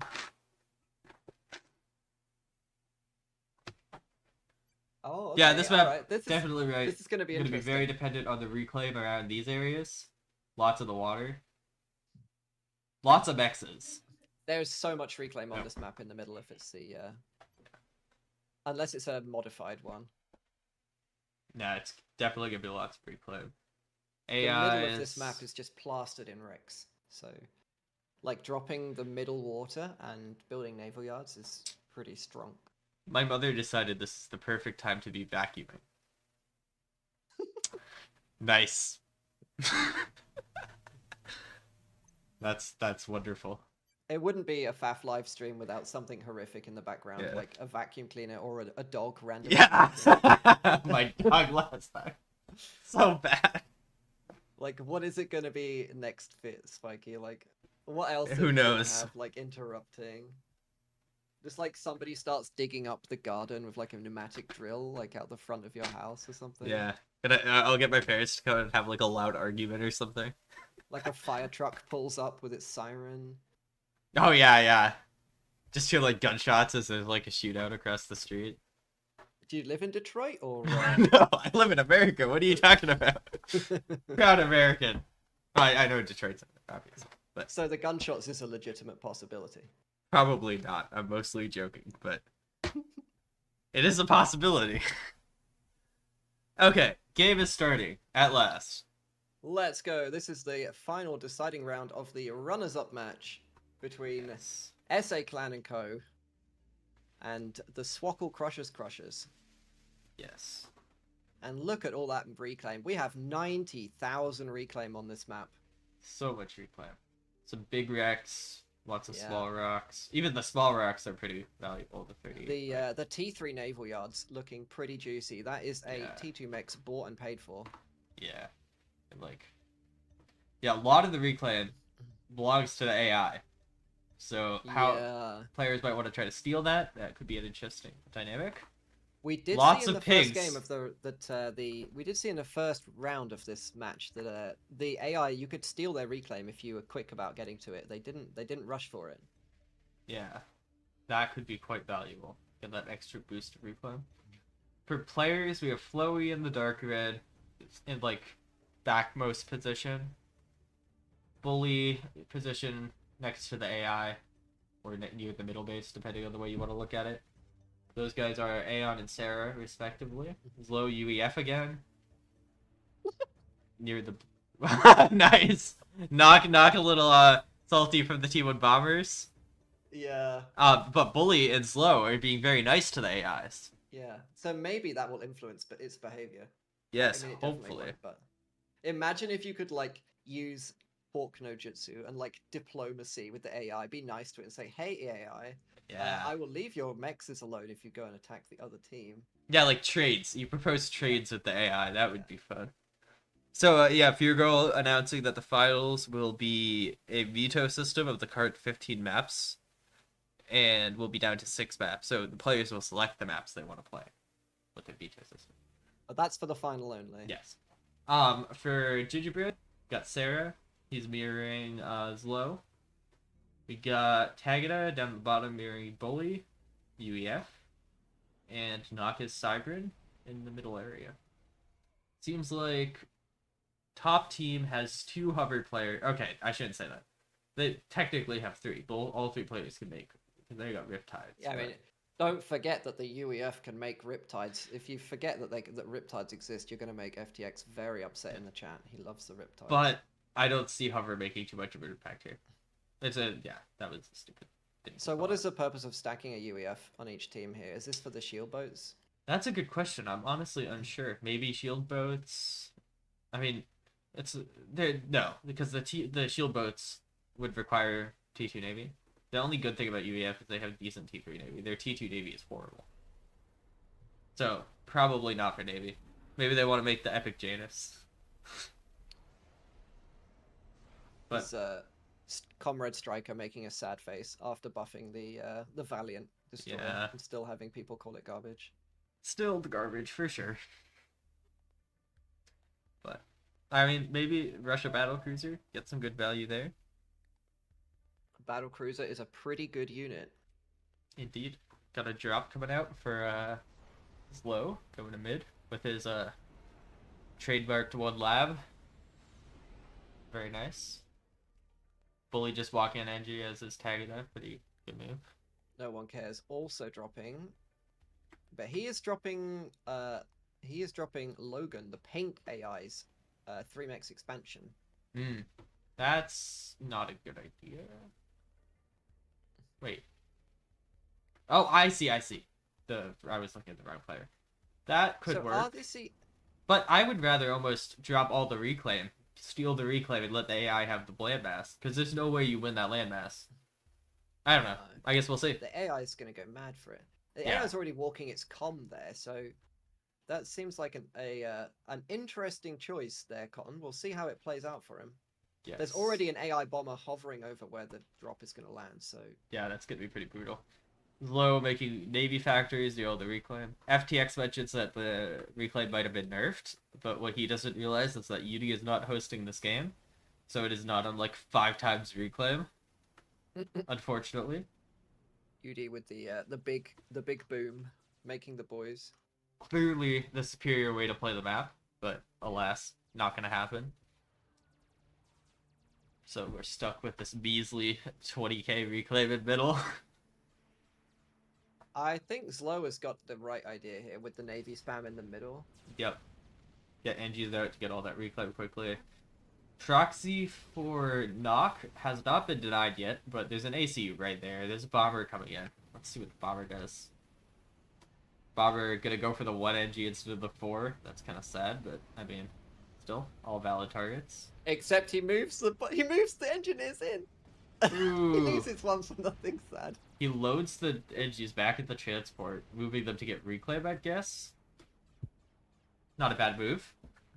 Though, I mean, this whole area is just that waste of a land factor if this comm goes up, which I think it will. Is that worth it though? 2 mixes for what, 1 minute? That doesn't pay for a land factory, does it? Ghetto. Like doing that's like ghetto 240 things. mass. I have questions. Yes. No one cares, and Gingerbread Man are advancing on the pink AI though, with True. their comms. So I think the blue team is planning to be quite a bit more aggressive. Yeah, I think There's the no such AI interaction from the red team. blue team goes for AI fight, whereas red team is just gonna spam as much navy as they can and try to get the mid reclaim on both sides. Which, if Yeah. I mean, let's look over here. We got 10k okay, that's including it. 6k reclaim in that area, and like 3, 4, 5, 6, 7, 8, 9 mexes, versus getting the full like 30k from the middle. Feels like maybe top team's gonna get a bit more value out of this plan if they're able to secure it. Yeah. In the middle, it's like what 5, 6 naval yards to 1. No one cares being. Well, it's like so late. Tagada has 4 in his base. Who's this? Gingerbread has 1 heavily assisted. Knock has 1 lightly assisted. Versus like a whole lot more. Yeah. Roxy Banana, we did nerf AI destroyers, so possibly, I'm not sure how they relate to BC right now. I believe BC wins, but Farbs could call me a cloud if I'm wrong. Because AI destroyers have less range now. They used to be equal, right? They used to have the same range as a battle cruiser. I honestly don't remember. I know that BC is higher now. Somebody with an incredibly large and wrinkly brain in the chat will let us know, I'm sure. Don't worry, FTX will educate us. Yeah.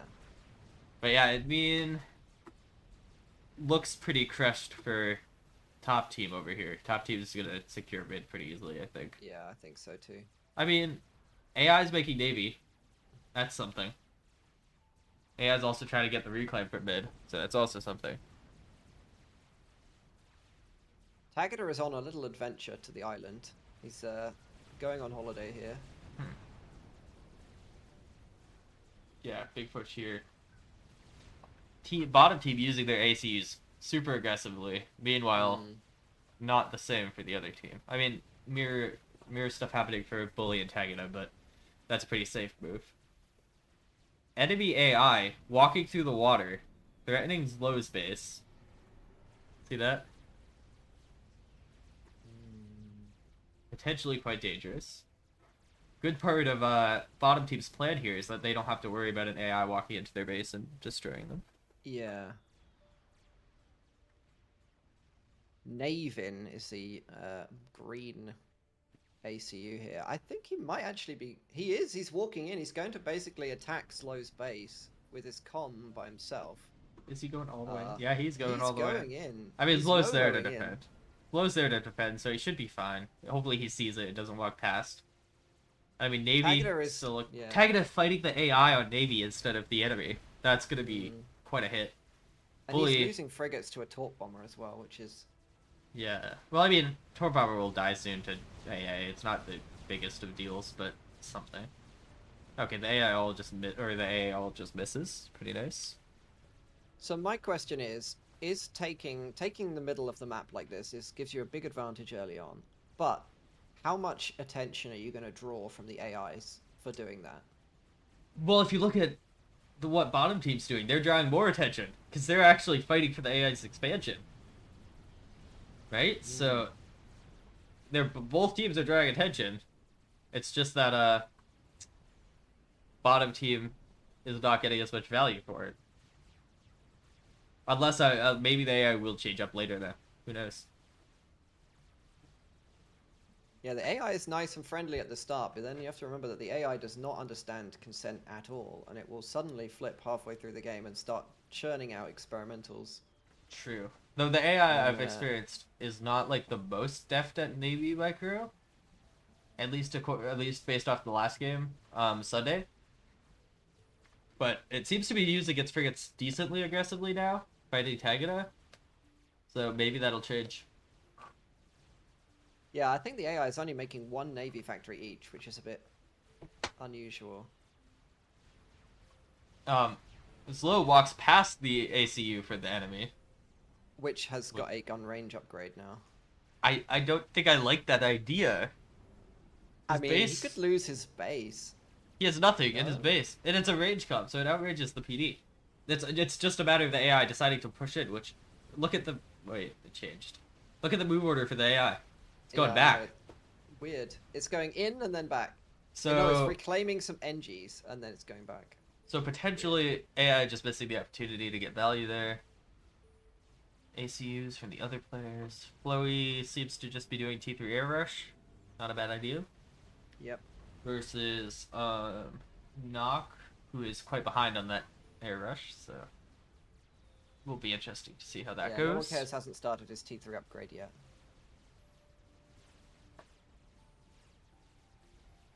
We got some different opinions in chat. Knock saying that Air Dester's always crushed it, and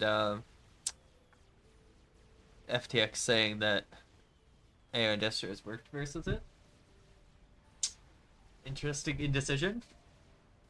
I think it's a matter of micro between those two, because if they've got the same range, I feel like if you don't micro the battle cruiser, it gets absolutely curb stomped by the destros, the Aeon ones. But if you do, then you can probably dodge a lot. No, now the entire argument's mute because Aeon Destro has no range. But clearly, Rek has a higher global rating than FTX, so he is objectively correct. That's 100% true. There's a lot of Navy factories. Look at all the Navy factories in mid. Yeah. And then Bully, huge Navy production for Bully on T2 Navy. Sending his frigs around the side very strangely, but I mean, we'll get there in the end. And yeah, look at all the red team NGs on the enemy side getting the reclaim. Quite valuable. Purple, though, over here, there's not much to stop this army. All those frigs. Could be a bit dangerous if he pushes up this way. Potentially. Could kill this. I mean, no, he can't kill this build power because all the frigs will finish and it'll just get crushed. But maybe he could. He should come in over here and kill all these edgies for sure. All this. The light green AI is going for an island vacation as well, onto Tagada space. Oh. I wish I could move with the minimap. Whatever. AI against Slow is finally gonna walk in. No, as soon as I say it, he switches the move order back to his base. Now he switches back. Okay. Seems to have some indecision there. It's not an Aeon of conviction. This one. It's slightly indecisive. Precisely. This AI, on the other hand, sure that he wants to kill Tagada's island. Yeah, he's sure. Pink AI. The Chad Seraphim Khan. Pink AI is fighting the enemy, the bottom team over here, holding his expansion. Team here is not getting bottom team is not getting very much value from this bottom expansion. So, But then again, it's not like they're investing too much in it. No, they do not have full invincibility. AIs have T2 Navy? Yeah. Interesting that bottom team is trying to crush the AI here. And here's the push to kill this Navy production. I guess we'll see if it works out, but I don't think it will. I think that these factories will just take up so much HP that it'll turn this into, from a good engagement for bottom team into a bad one. I mean, he's building 7 frigates at a time, so Yeah. when they finish a cycle, it's like... Yeah. Factories just absorb a bit of damage and nothing happens. Just a mass donation. Tagada having to spend his frigates to defend his island. They're gonna get OC'd. It's gonna be a large frigate loss for bottom team. Yeah, the light green AI is overcharging Tagada's frigates. And, Yeah. he's lost to quite a few already. T3 era for top team. For bottom team, about to finish the PGen. So top team's ahead a bit in air, but shouldn't matter too much. No, I feel like the distance between the bases will equal that out. Yeah, yeah. And it's so close anyway. Let's see.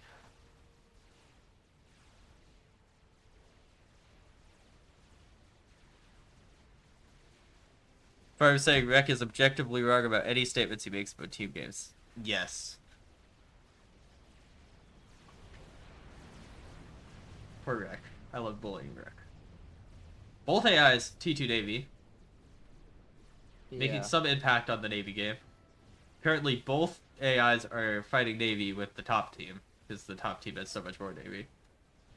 Or at least so The much more green aggressively team, placed Navy. I feel should like say. the green AIs seem to be much more aggressive. Look at the ACU positioning. It's Yeah. like Well, they're in. go ahead. It walked in and Slow went down to 3,000 hit points from the comm. Yeah. Like, but you also have to understand, blue team walked up and was fighting. Yeah. So pink teams being aggressive, they were just stopped earlier. And I mean, blue team's getting completely locked out of that area, so they're losing all that mass, all that reclaim. Well, okay, it's not all that much reclaim, but what reclaim there is going to the AI.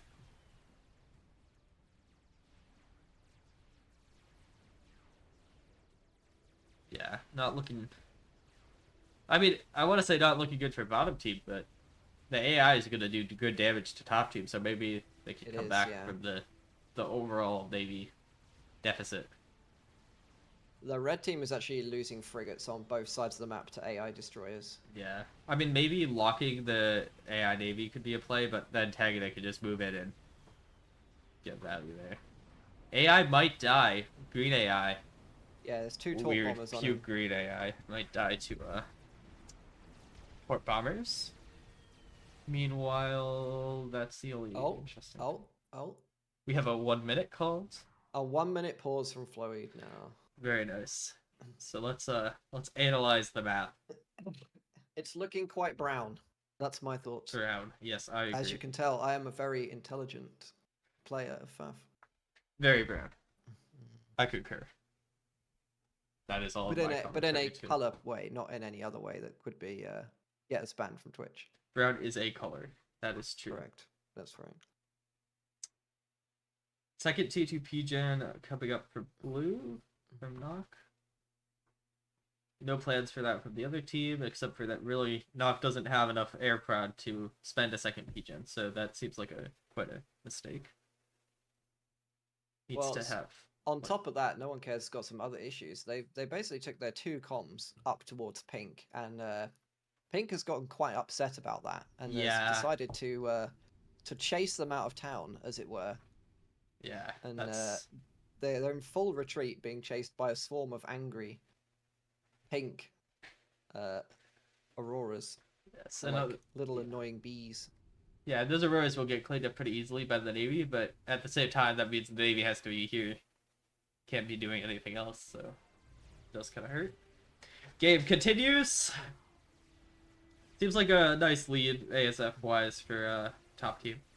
Shouldn't make too much difference. Way too early to really determine. An air micro will go a long way. Tagada So- trying to clean up his AI. If you are the red-brown team right now, Spiky, what do you do to capitalize on your map control that you've got?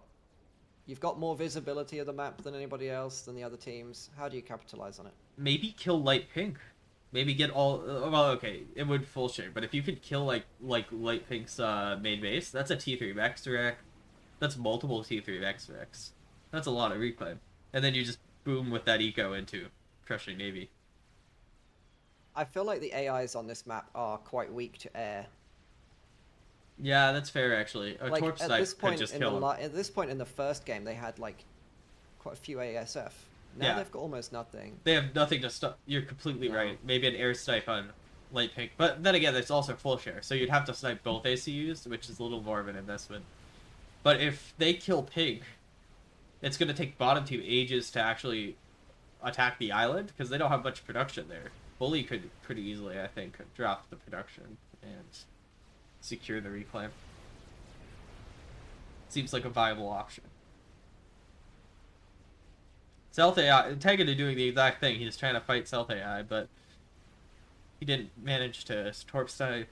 He only has T1 Navy so far. Just got T2.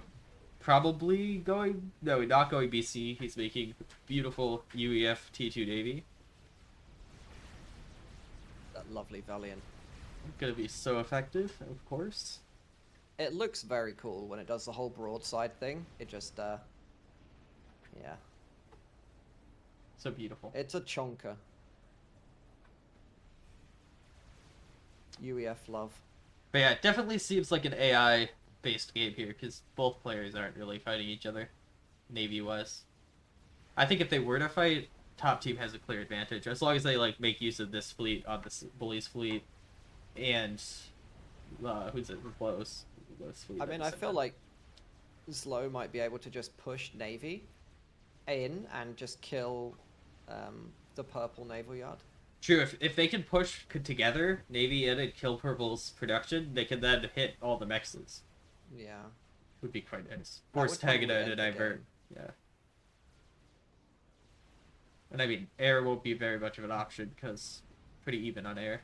Though actually, I Oh. mean, scaling air-wise, it's actually the same except for knock is on 2 T3P gens, overflowing and 1k mass. More than 1k mass between ASA. Overflow quite a bit of E. Sorry, E, not mass. My bad. Well, Green AI has its first strat out, and that is going immediately for Zlo's Tech 2 mechs on the island. Ooh. But I think the ASF Right, is going to yeah. be in a good position for it. Right into the ASF clump. Well, Yeah. almost, if he notices. Hopefully he notices. There we Yeah. go, yep. Gets the strat. Honestly, mass donation. Oh, except for the NG dies, so he can't rebuild it. Sad. Quite sad. Yeah, Bully cruisering the enemy AI. Decent value there. Smart, yeah, smart.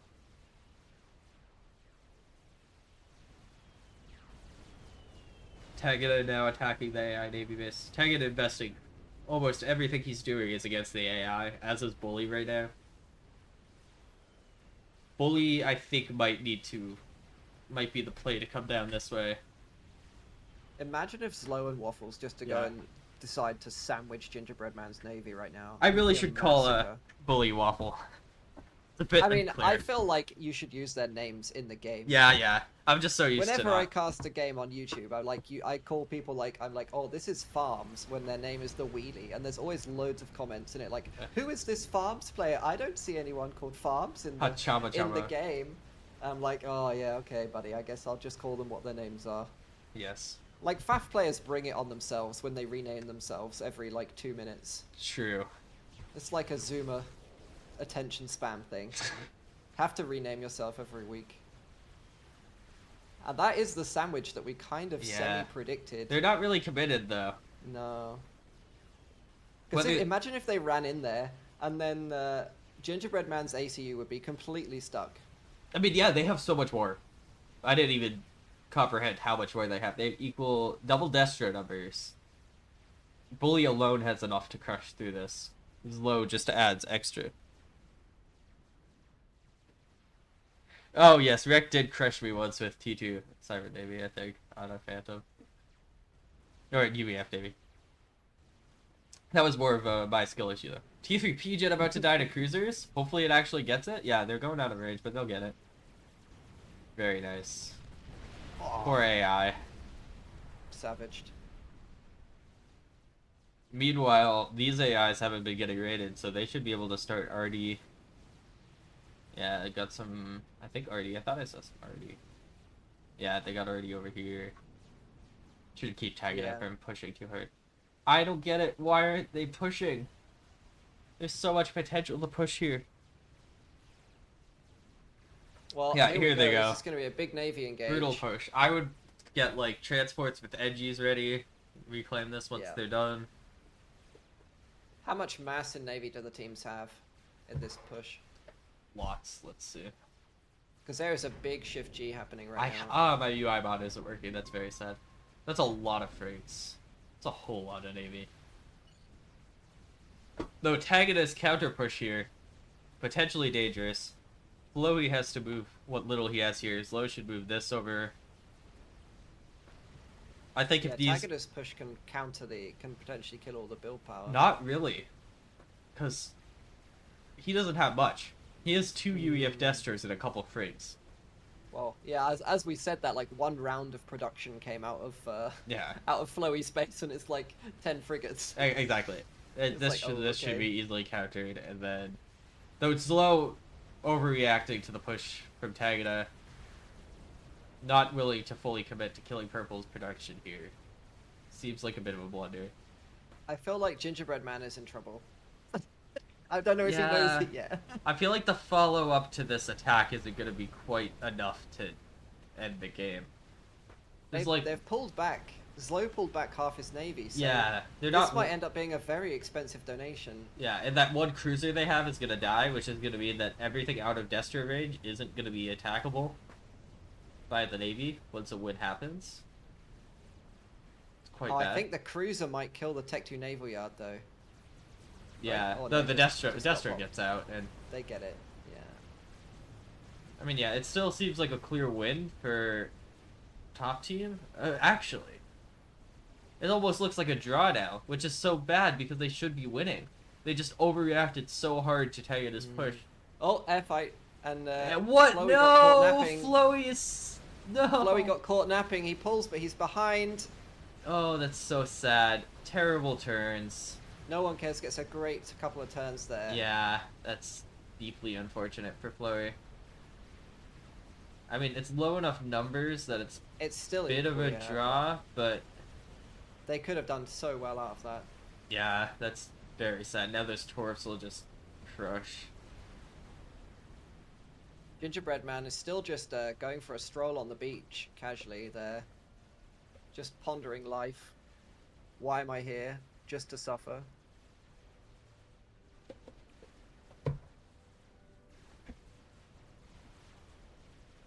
Yeah, and, that's so sad. That now, ended up being a hold for the blue team down here. Look at so that's a massive reclaim. Not even a hold, a giant mass donation. Yeah, and 21,000 mass. The sad thing is, I mean, Gingerbread looks a little in danger, but he's not. There's so many Torps. All of these frigates could have been in that push and making a difference. Yeah. That could have been the difference, because most of these frigates aren't Aeon. Most of these frigates are contributing to killing the Torps, which would be huge. Would also kill all that production. Delay the reclaim grabbing. Just huge, huge blunder. Yeah, and that fighting in the bottom right has actually allowed the light green AI to kind of get back into things. It's spamming so many Torp bombers. Yeah, true. I mean, Taga is still caught up fighting the AI, whereas Bully's just, like... pummeling the base. Brutally harassing the AI. Not even a fight at this point. Yeah, Bully's definitely kicking him while he's down. In that top right corner. Very sad. But, like, that reclaim. Now, there's a battle cruiser out. Tagada making battle cruisers. So much reclaim that they're not getting. Why aren't they getting this? Now they're working on it, but seems like something they should be very, very invested in getting. So map control wise, blue team in the bottom is on what, like less than 20% of the map? Yeah. Yeah, that I think the biggest blunder in this game was Slow over here diverting like 30 frigs to kill 10 frigs and 2 Destros. The poor pink Yeah. AI gets picked off very happily, Yeah. says GG, well played, after getting basically TML'd in its base for the last 10 minutes. Yeah, not toxic enough. But this game, like, there's 2 BCs out already. No T3 Navy. Well, T3 Navy coming out from Bully, but just started. So Battleship... Oh, never mind. There are BCs from Slow, but not nearly as many. There's only 1 about to be done versus 2 already done. A half already finished as well. Can Gingerbread Man not push with his net battle cruiser? Like, I feel like he needs to go and deny the reclaim at least. I mean, he's denying the reclaim. All this reclaim over here is very little. Like 1k, 2k versus 12k right next to them that they're getting. But I agree. Like the Neptune could just be getting free value up here because there's nothing to stop it. And They're good air. on both sides actually. Both Neptunes are kind of a bit idle. Air is 27 to 22. So Chloe is up on air, but like we saw last time, might be a small air micro skill issue difference here. So, Gingerbread Man, if you look where Gingerbread Man's com is, you see the mountains just below that. He actually has 2 T1 mexes that he's kind of possibly forgotten about. Because he's got T3 ringed mexes everywhere else, and then just Tech 1 mexes. I mean, he's working on them. He's trying his best. Let's go, Gingerbread Man. Yes. Battleships coming out from Bully? Potentially about to fight a double gun Aeon shield com here. Seems, I mean, he has an arrow and gun. He's got this. Classic. The classic matchup, gun nano versus shield. Yes, I agree. That was quite a bad execution from North. Very sad. I say to the 3-minute behind comment, but I'm pretty sure I know what he's talking about. Yeah, it was a bit of a donation, that push. Yeah. Also, if right he kills... into the production as well. If Logan dies here, top team just gets so much free mass. Would be kind of funny if bottom team kills the AI, stopping top team from getting all the mass. Big mistake. Also, AI ASF going in to after kill the torp bombers. Yeah, I mean, it won't do much. It probably might. Well, it won't be a mass donation because they'll kill the torp bombers and they're on a hill. You're not getting the mass from that. Those ASF will get decent value. I mean, they won't get value, but they'll make a difference. Chipping away. Battlecruiser fight in the left pond. Yeah, they definitely were delayed to getting this reclaim. Yep, battlecruisers fighting, except for there's going to be 2 battlecruisers for bottom team very soon. Battleships out though. Battleships will definitely counter the battlecruisers, and no battleships planned for tagging it yet. Battleships planned for Gingerbread though. Already not one out yet, but coming.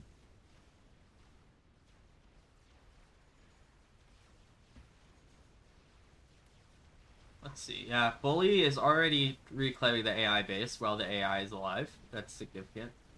Reclaim-wise, Bully is at 29k. Well, okay, let's look at full teams. Bully's team is slightly ahead on reclaim, but like, what, 10k. And I mean, that's significant because all of this reclaim was donated. So Bully's team is still ahead on reclaim despite this huge fight that happened over here. That was just a mass donation. Yeah, no one cares got forced into an air fight with the AI there, and he lost a few ASF. So I suspect he's now behind. Yeah, I mean, Knock was always behind a bit on air, but I think air micro will have more of an impact than the few ASF difference.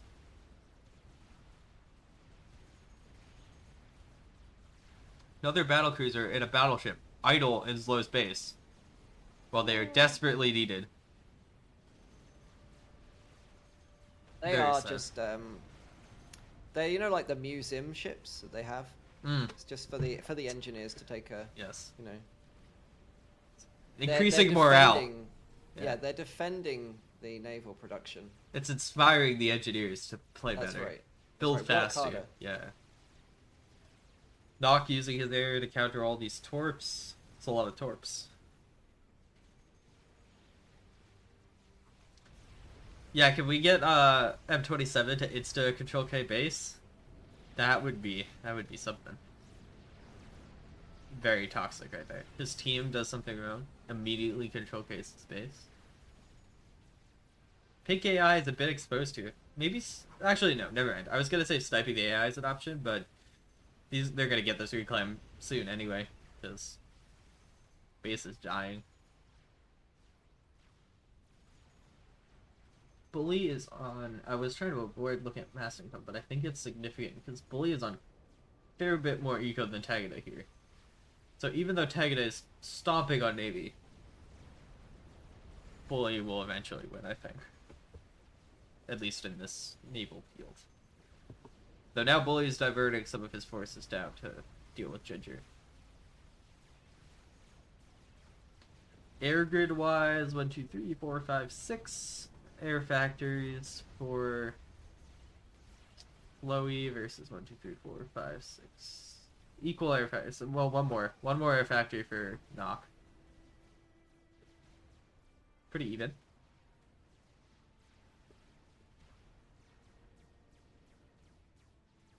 Different approaches to killing the AI, or the different approaches to dealing with AI. Taggart is just holding it back. Bully is crushing it. What do you think? You think that's going to influence the game quite a bit? Or is that better for... It's kind of hard to see because you've got to know how the behavior of the AI is going to work with it. But I think that the red team is definitely getting a big advantage by crushing and taking the base. Yeah. I mean, on one hand, Tagada can get reclaim from this, but it's so much easier just to get the mexes. Yeah. Yeah, I think we need to have a talk about the green AI in the bottom left-hand corner strategy. Triple anti-nuke. It's defended!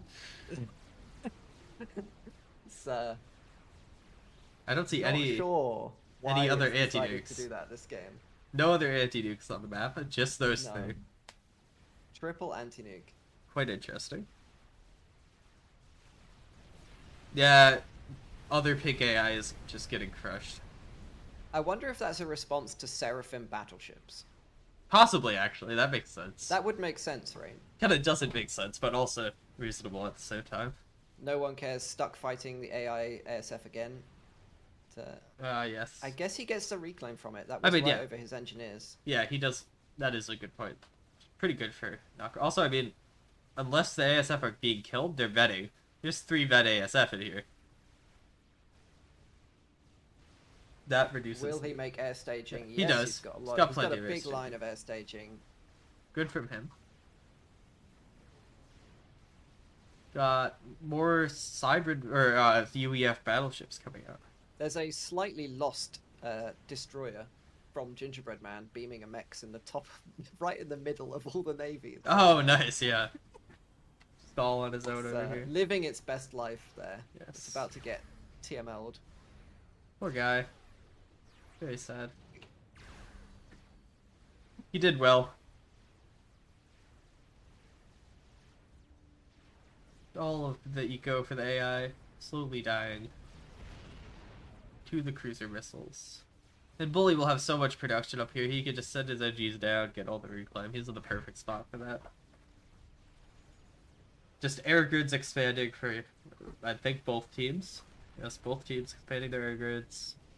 Air staging, both teams. Huge eco for the air players. I think this will mostly be decided on the fight down here. Light green in the bottom corner has now started a nuke launcher. Nice. 5 battle cruisers versus 2 battle cruisers, 2 battleships, and soon to be a UEF battleship. Will be an interesting engagement. These battleships need to kite, please. Don't stay in range.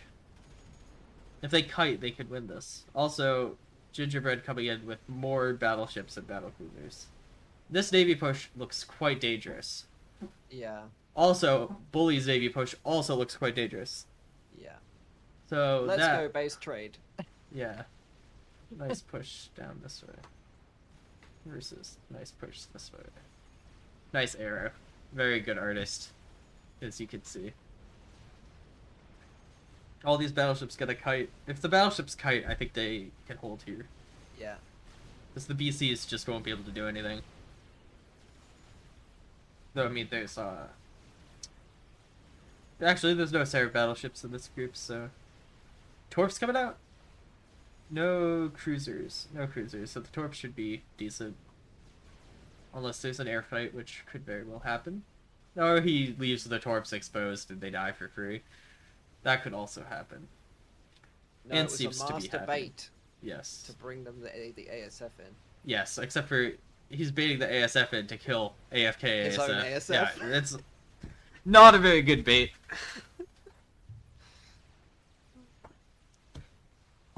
Very sad. I think, actually, yeah, this is not looking good for Bully either. He only has one battleship. Where are his battleships? The answer Yeah, is he's behind. a long way behind on Navy tech.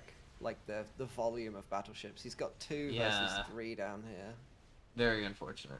But he's also diverting some of his battleships to the other fight, which is going very favorably for top team because they use battleships versus BCs, and all the BCs aren't pushing together.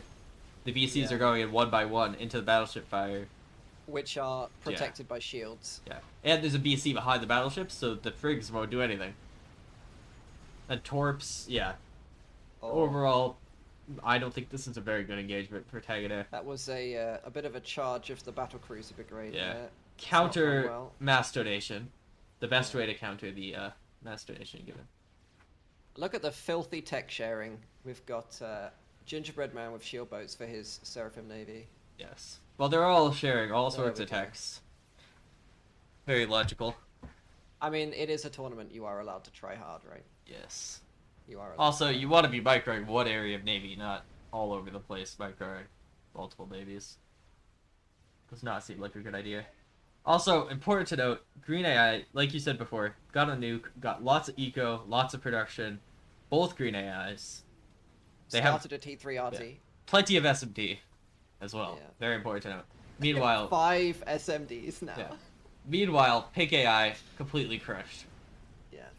So, He's all the way Could back have to Tech some- 1 age. could have some Almost. significant impact on the game. Assuming that, well, it will have significant impact no matter what, but assuming that Green AI will attack bottom team, it'll have an even bigger impact.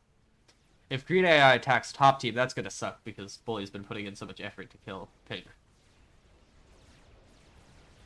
Yeah, battleship numbers looking very uneven on this fight between Bully and Ginger.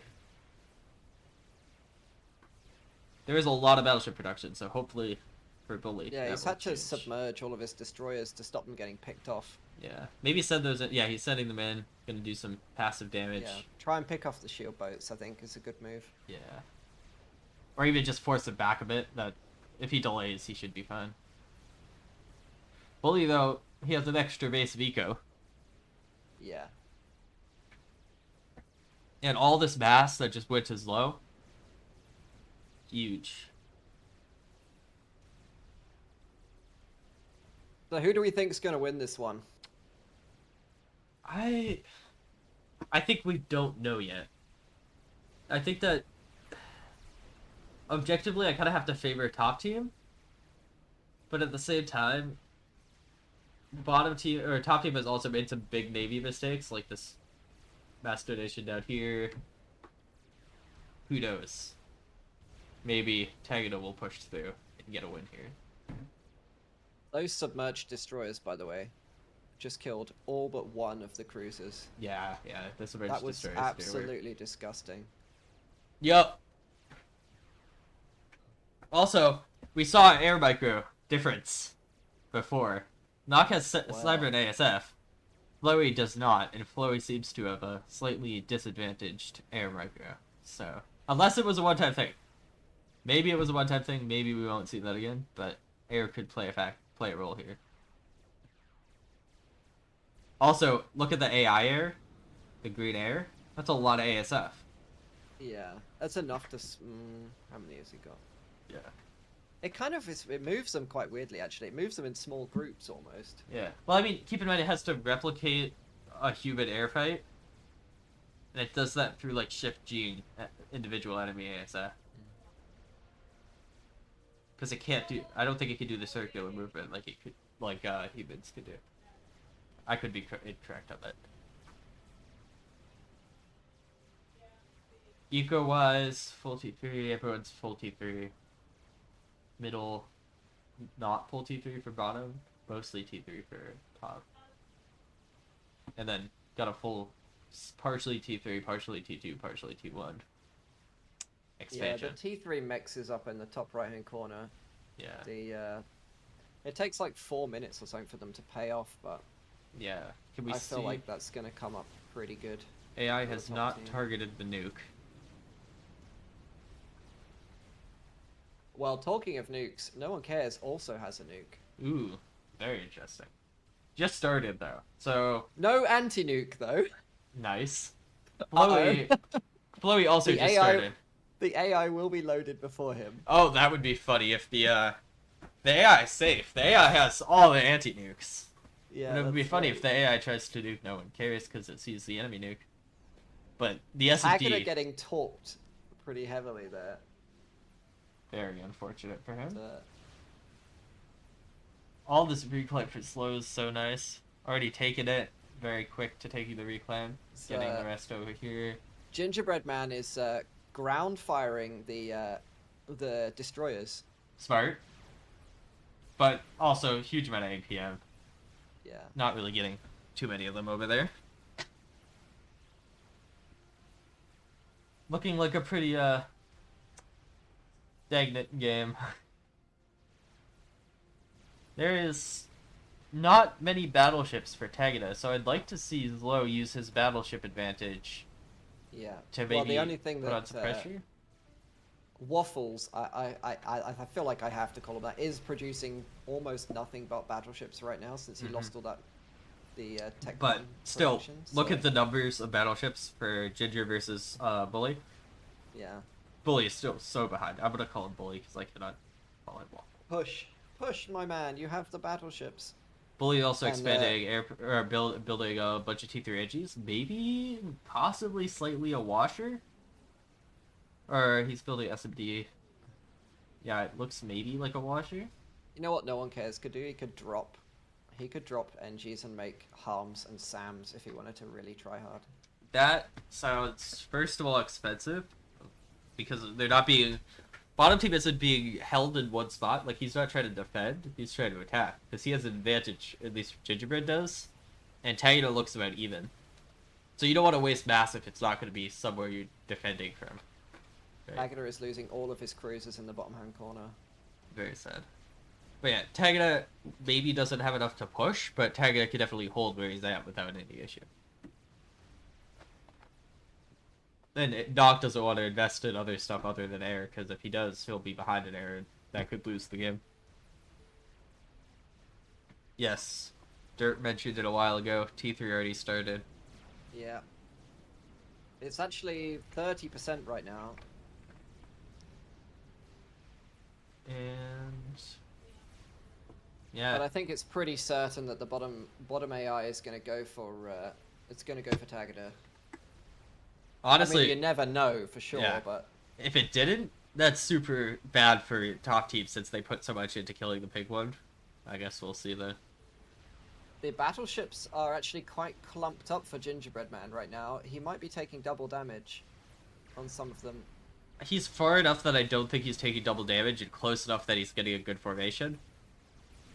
I think this is good for him. I think maybe He's choosing. they both have decent formations. I think Gingerbread has an issue because his forward battleships aren't able to retreat, whereas Bully can just retreat whenever he wants. The Bully also has frigs all around his battleship, which is gonna stop him from retreating. I feel like adding the Tech 3 sub-hunters was a good move to counter the destroyer. That I Is suppose, but is that mass efficient or not? I kind of don't want to speak to it because I'm probably spouting this information, but in my experience, Sub-hunters are not good versus large quantities of enemy submerged units. Oh, look at this. Look at the ground fire. It's missing, but if it moves slightly, kills like 5 Destros. Yeah, he'll miss, so he won't actually get it. Not in time. Either way, sub-hunters, they're kind of paper when they're against this many submergible units. So they'll die super quickly while being so much more expensive than Destros. Actually, let me confirm that statement.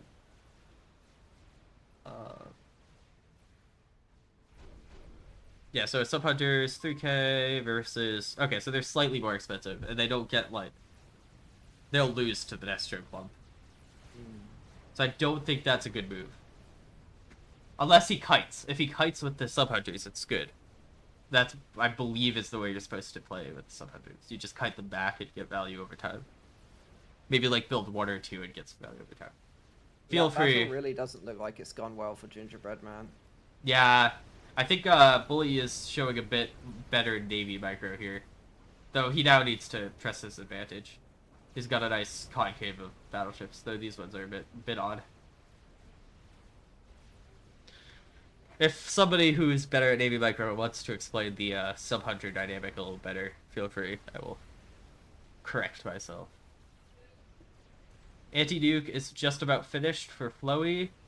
Nuke is just about finished for Nock. So if Nock decides to go for Flowy, it will not work. And if Nock decides to go for the AI, it will not work. Though, important note, if he goes for the AI, it's a big waste, because then he loses all the reclaim. So he will not go for the AI, or it will be a huge blunder. Watch North Navy fight. Oh, we're delayed. So he was meant this one. Yeah, one AI goes down. You're on a 3-minute delay if you're watching this stream, unfortunately. So hard for us to zoom in on things at you. To be fair, we did immediately zoom into the Navy fight. Nice. Yeah, so one green AI goes down, but the other one's kind of fortified here. I don't think they're gonna break it. I mean, they could probably kill the T3 already. Nuke is so close to complete. The blue team does not have an anti-nuke. So we know that the AI likes to place the nuke straight onto the ACU. Normally, of the highest eco player. Yeah, imagine Nock's air grid just dies. So right now, Nock is in real danger of tempting the nuke onto himself, I feel like. Yeah. Like in his base. Like he can avoid it, but his base is going to get blapped. Yes. So it might be better for him to put his ACU in the pond right now. Yes. My consensus on this fight here that we just watched is that Ginger needs to play more Sentence.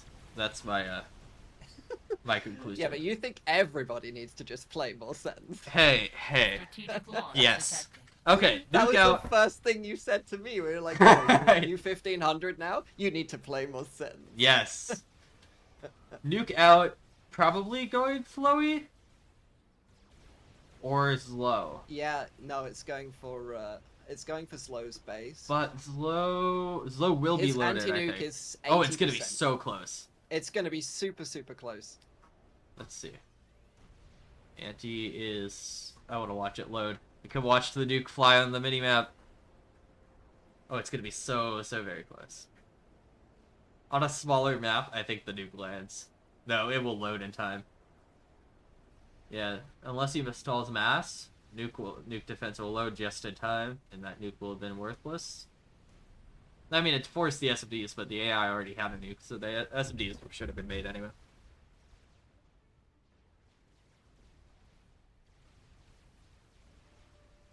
Ah, yes.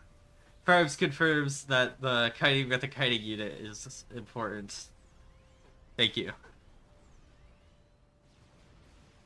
Yeah, nuke goes down. Bit of a waste of mass here for Nock, considering the SMDs were forced anyway. Maybe he could have nuked battleships, possibly?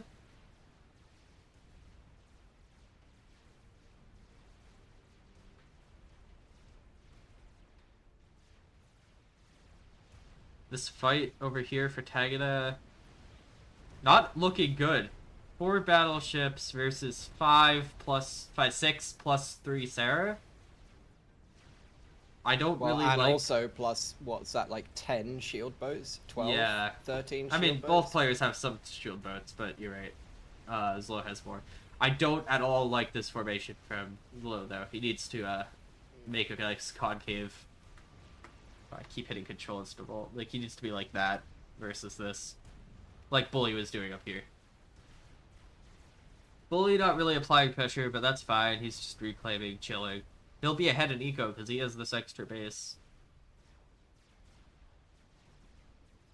Extra base is gonna be huge. T3 already almost up, nearing what, like 70%. The Nuke is loaded. and launching, and it is going. It's going for knock, or It's going for Noah Kez's base. he has no SMD. He hasn't got an SMD. Wait, Tagada has an SMD. It's not. It's gonna not be loaded. It's not going to be loaded.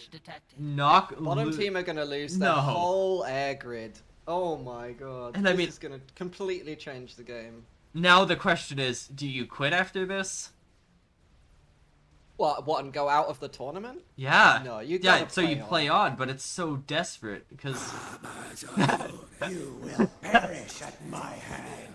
AI with the ultimate BM using taunts. Knock forgets his SMD. That's painful. Oh, man. I want to hear what Tagada is saying right now. I mean, to be fair, Tagada doesn't have one either, but well, he has one, but not loaded. But he's not really a high value target. That's Well, so much E. no one cares. Is producing only strats right now. Yeah. We have 1, 2, 3, 4, 5 T3P gens remaining after. Well, okay, let's see what the nuke hits. 6, 7. Oh, it's everything. The AI with the perfectly aimed nuke. Ah, okay. FTX has a point that the AI is loading nukes faster than a human. It is, yeah. But still, that 10%, right? that makes up for maybe Tagada's delay, but Knock just didn't even have one. So yeah, it looks like 7 T3 power generators remaining for bottom team versus 1, 2, 3, 4, 5, 6, 7, 8, 9, And 10. I think no one cares is going to all in his 11, strats 12, on the green 13. AI down here in revenge. 14, 15, 16. Yeah, 16, 17 T3 power for top team. And a Maver started? I don't like the Maver at all. Why? That's... I mean, if you're going to do something like that, make boys, or, like, buy a Maver. Make a T3 already. Right? Well, Or, okay, he's maybe at that... 450 eco, plus, you know, Waffle's on 650. I mean, they can afford it, it's just not. You can see sub-hunters being used somewhat correctly here. They're actually kiting instead of fighting directly with the Destrous.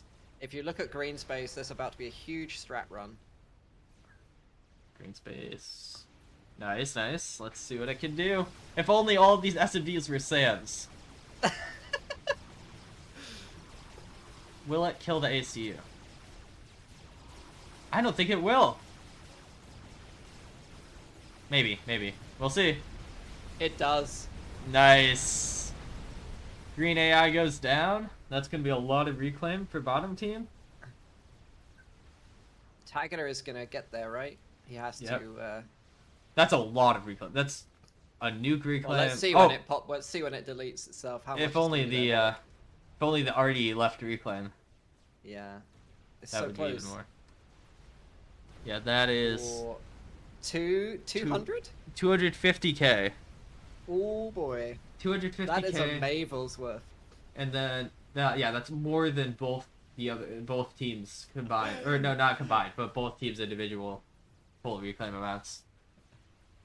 As I love looking at the chat on the delay, everyone reacting to that nuke. It's just classic. Yeah. Rex saying you love it. quit now. That's my thought as well, but you can't quit in a game like this. You can't quit out of a tournament when it's a tiebreaker, when there's AI still in it. Come on. Yeah, that's You all. gotta try. The prize pool is so high. Yeah. This is actual money. We're talking like $1,500 for winning the tournament. Like, you're just gonna leave? After playing like 15 games to get here? I don't understand the Maver. I just don't see why. It seems like It's going up pretty quick though. But But why? The airbase is dead. The big explosive target that you kill with the giant arty is dead. Just put all of that into battleships and crush Tagada.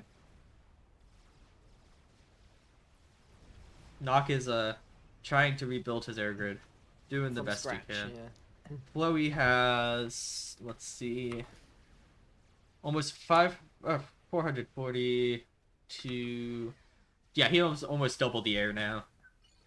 Gingerbread Man's navy is in serious trouble. Yeah, Maver in the yellow. Gingerbread's navy getting completely crushed. Some hunters doing damage, but that's like little tickle. Well, Not they're about gonna- to get torped as well. Yeah, getting torped. Little tickle. Not gonna affect much. Yeah, exactly. Nice, 40 nice shift G on the sub hunters. 41 minutes, apparently, was when that nuke landed. In a tournament game. Not That's even an good. SMD made. Very sad. Yeah, maybe the Maver is for the BM. Assert their dominance. Tagada has an anti-air boy, Interesting. Strange choice. which Where? I guess he's going to put on this transport in his base. He built it with anti-air preset? What? Yeah, Maybe did he mean to make RAS? I have no idea, but he's making another anti-air boy. Why? It only actually has an effect on land. Like, if he dropped it in the water and it was a free SAM moving the water, maybe. But even then, just make cruisers. I don't see why he would do that. I feel like that was a misplay. AI comm, Logan is very exposed here. If he just gets strat sniped, seems like a Yeah. good move for Probably top team. worth it. I mean, imagine all the Zooies just rush into Gingerbread Man's base on top of the naval pressure. Yeah. I mean, yeah, naval pressure wins this alone. There's just so many battleships. Not to mention the literal Maver halfway down in the enemy base. Maybe Telly from Nock? Do they have... Yeah, I think that's a good option. No, they have teledef anyway. Even if they kill the... I mean, they have so much teledef that the Maver probably doesn't die. But even if they kill the Maver, I think with Telly, I think they still I mean, lose. they're building teledef around every single anti-nuke they own, so... Yeah, yeah. And there's no nuke. Well, yeah, the nuke died. They're playing this extremely safe. They should have... And, like, there's power everywhere. In every base. Plenty of power. I don't see how Well, to lose this. there Keep your goes necks. the AA boy drop. Where? Yes, there it is. He is dropping them on the left. I swear he wanted Rasboys. Has he switched to it? No? I feel like that was just a mistake. Yeah, Maver is gonna finish. Not what I expected to see in this game. No. And I mean, 1, 2, 3, 4, 5, 6, 7, 8, 9, 10 UEF battleships versus 1, 2, 3, 4, 5, 6, 7, 8, 9. Almost even, yeah, more Navy for top team here. Against Tagada. And getting crushed over here. I mean, Slow doesn't have a very good formation here, but she still just has numbers. So even if Tagada wins, he won't win by much. The anti-air boys are making SAMs. Nice. No need So to get you the can right plan. have anti-air with your anti-air. Yeah. I mean, to be fair, Dog. they do have so much less air now that they've lost their production, and they don't know that there's a Maver. Yeah, they have no idea there's a Maver, because all of That's these were going to be a reversed. lovely I mean- surprise for them, isn't it? A player like any of these players on this team should know that this means something's being built here, but I would probably assume it's a nuke. I wouldn't assume it's a... I mean, it's not a good place to put a nuke, because it's only two P-gen, but I wouldn't imagine that there would be a Maver. The surprise Maver. Yeah. Does not seem like the play. But then maybe that's why it's such a big brain play, because you don't expect it. Of course, of course. There you see. No, honestly, They'll they should... never expect a Maver. They could have made like a YOLO. That probably would have been a little better. Could have killed the Navy in case they lost. Yeah, but... the YOLO would absolutely crush the Navy. But honestly, it doesn't matter in the slightest, because they're winning Navy on every side anyway. Maver could die now and they still win. Oh, see, Here I go again with my very definitive guesses on the result of the game that I've been told is boring. Who knows? Maybe Tagada can have a comeback with this Navy fight. The biggest.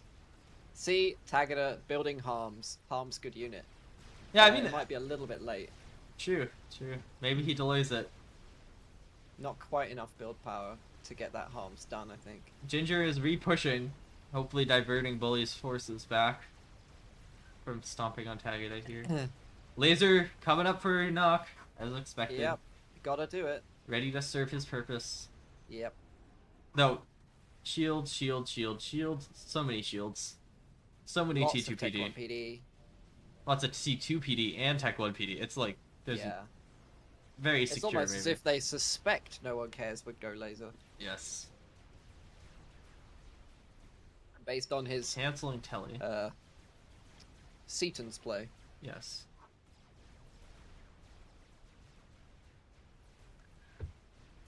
Tagada still going for the anti-air boys.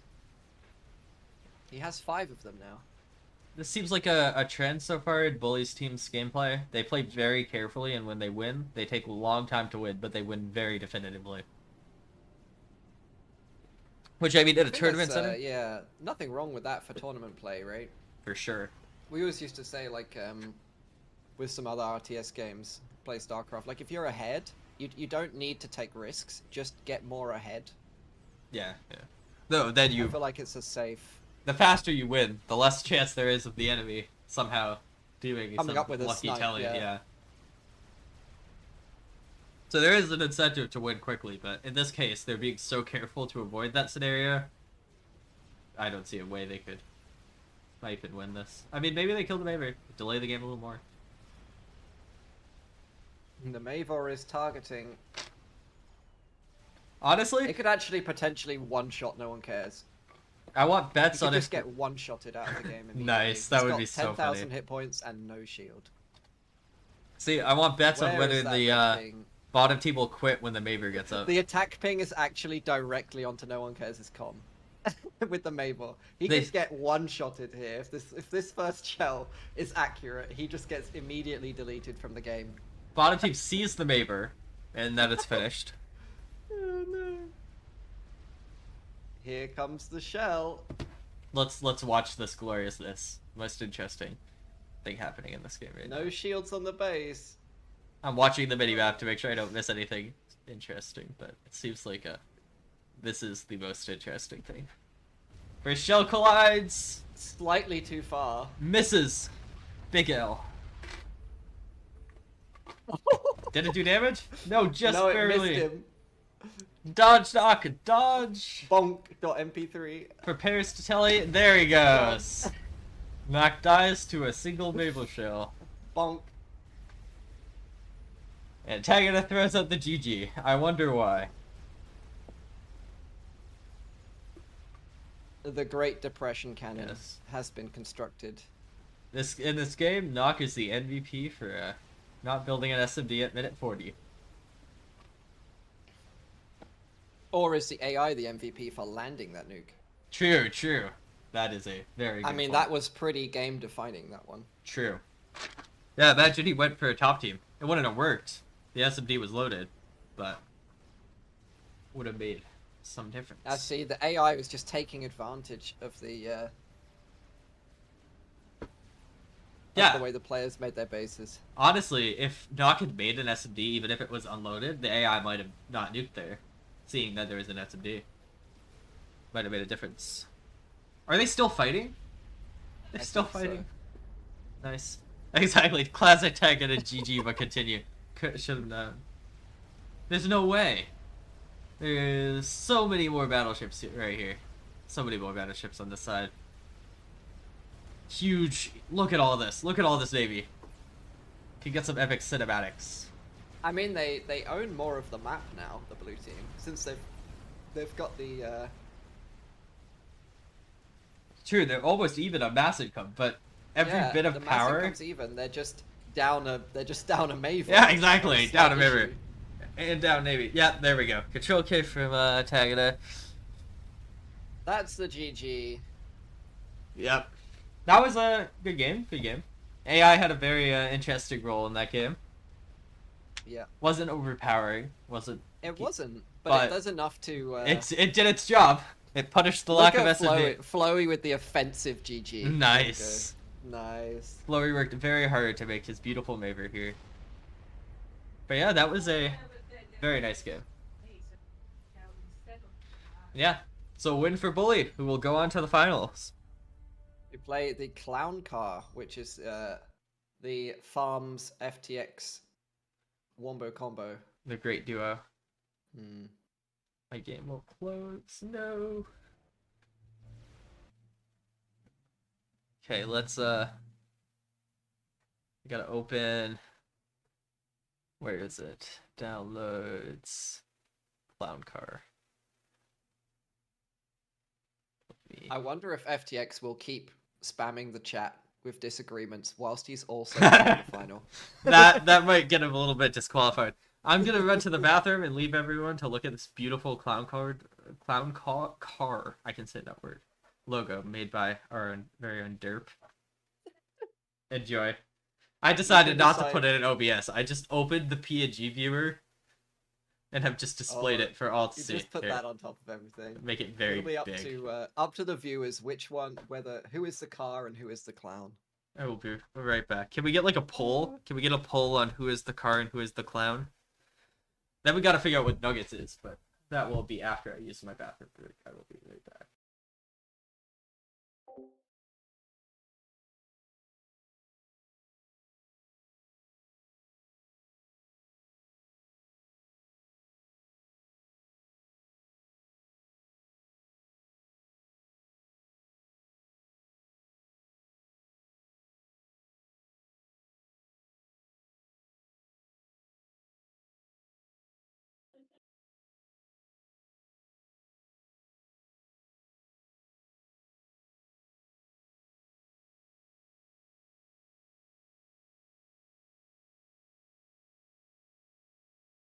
So there'll be a slight delay while we set up the final of the Rainbow Cup.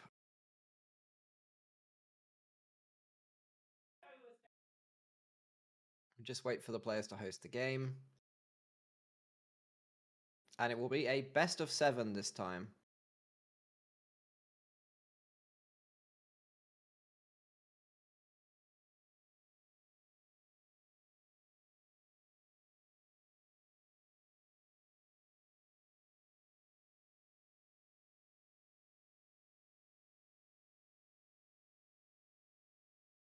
As ever with the Rainbow Cup, there has been a little bit of trickery with the maps, so there will be some additional map rules for the final.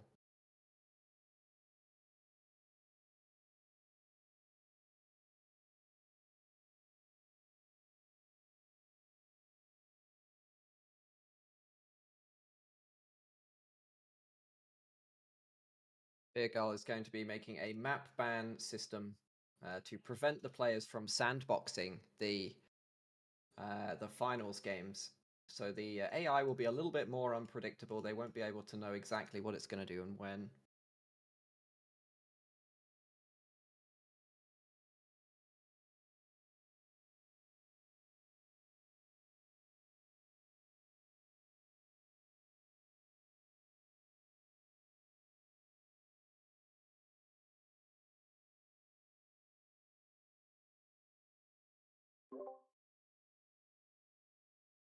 I have returned. Excellent. I'm actually looking at the amount of games that are in the custom games that are hosted in FAF right now, and there's quite a lot that actually aren't Gap, which is refreshing. We got some Astros in there. Good. Yeah, good. there's some strange ones that I haven't actually seen. There's a lot of gaps, but I'm going to eat my chocolate glazed donut. damn. I always knew you were an Aeon fanatic. Wait, potentially a break? Oh, are we? Potentially a 55-minute break. Oh.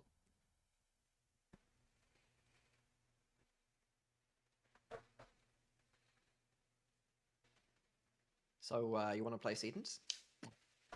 I have a feeling we'll stop the stream. Maudlin wants to join. So Oh, to talk about M27. Yes. yes. Of So course. I think I'm gonna mute so I can eat my donut without everyone having to hear me eat my donut. If you want to do an epic interview with Maudlin. Sure. Sorry to put you on the spot, but I feel like eating a donut and interviewing is not very conducive to success. Well, the thing is about when you're eating food on a microphone, you never know really what kind of sounds they are. They can be Exactly. they can be interpreted in several ways. Exactly. So, probably best that you mute that. Okay, so I'm letting him know to join, and then I will mute for a moment and be right back.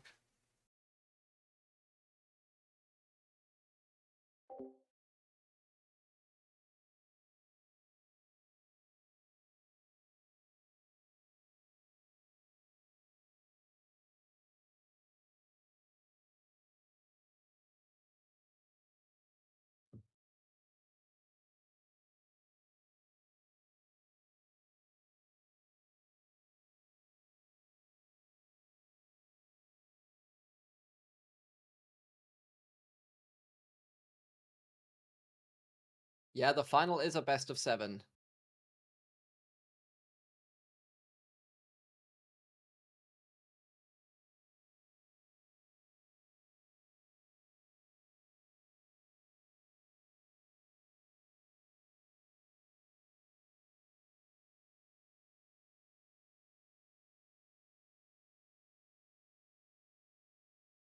We also need to update the challenge.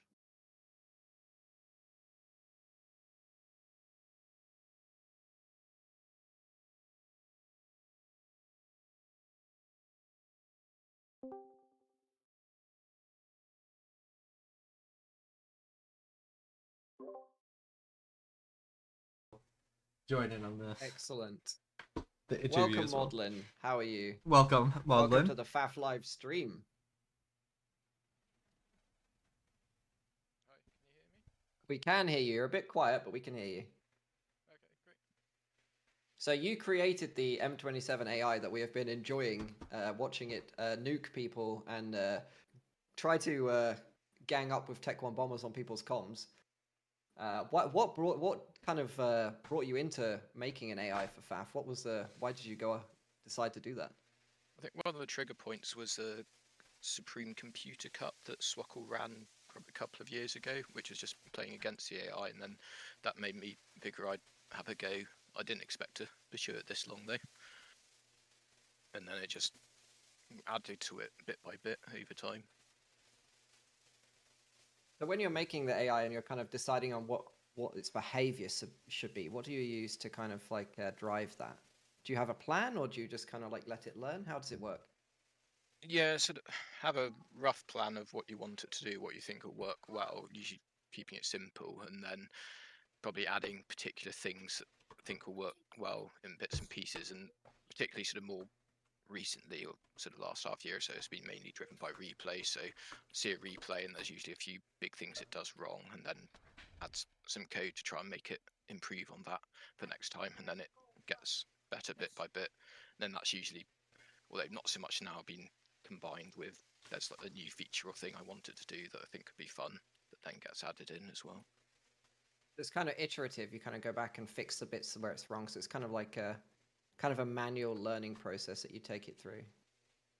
Yeah, very much so. And see, I mean, some things you end up putting in and they have almost no impact, and then other things think won't make much difference and end up making it a lot better in some scenarios. So I like the way that it can micro. Like we've definitely seen the last few games. It's had some quite clutch micro moments where it kind of like hover bombs with strats and stuff.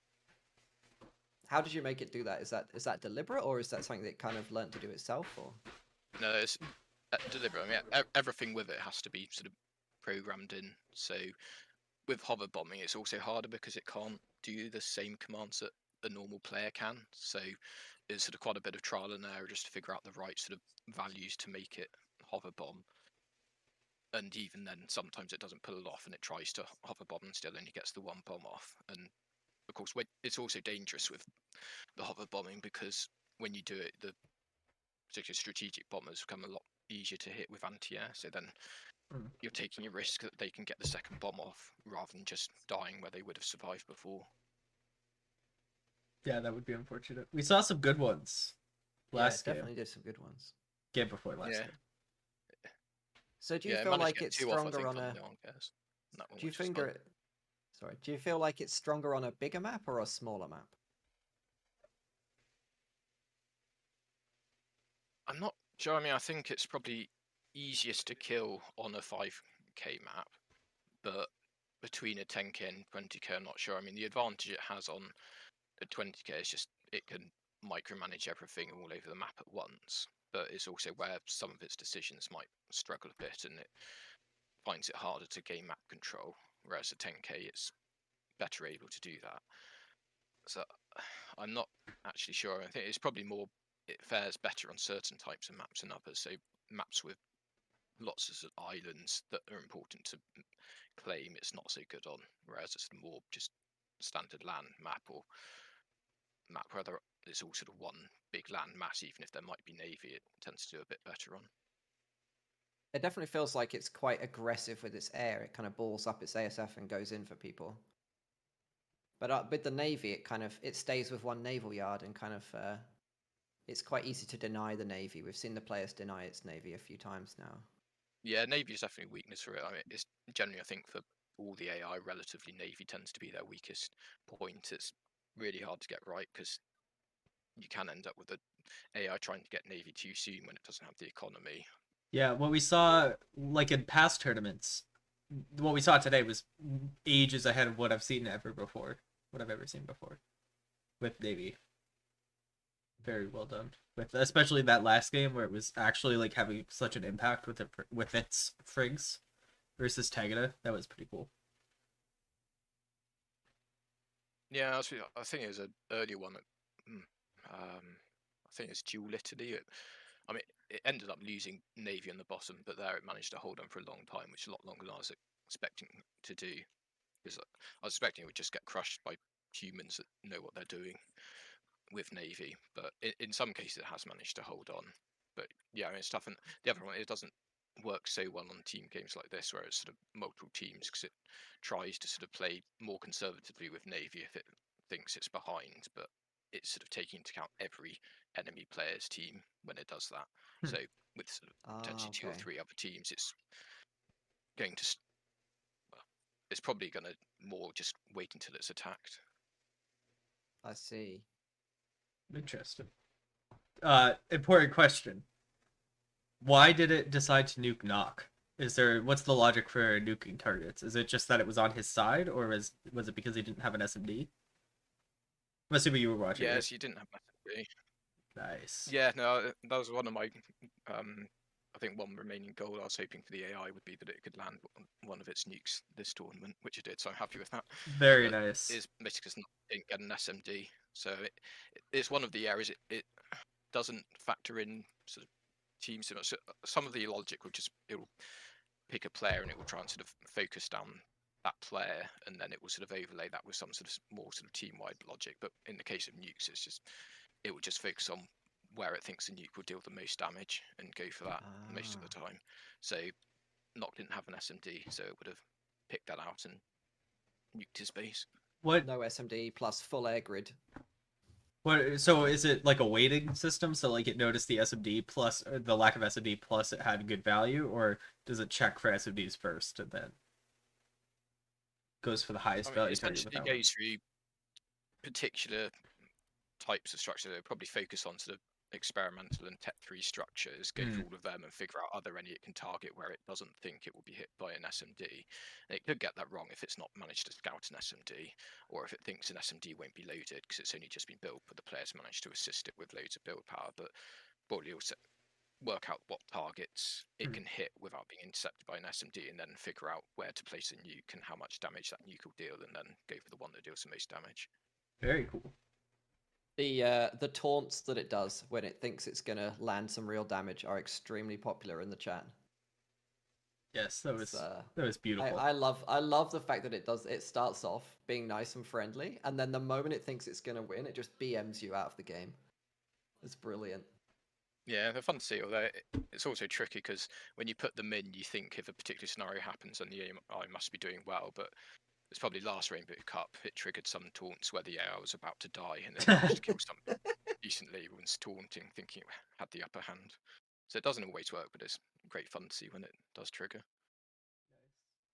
I'm sure I'm adjusting my volume. Apparently, I was too loud, so hopefully you guys can be heard better now.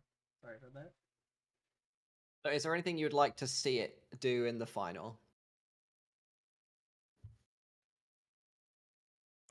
Probably mainly it would just be survive and have sort of an impact. So, I mean, killing a player would be nice, but just being able to force a team to try and respond to it, and they can't just either sort of crush it easily or ignore it.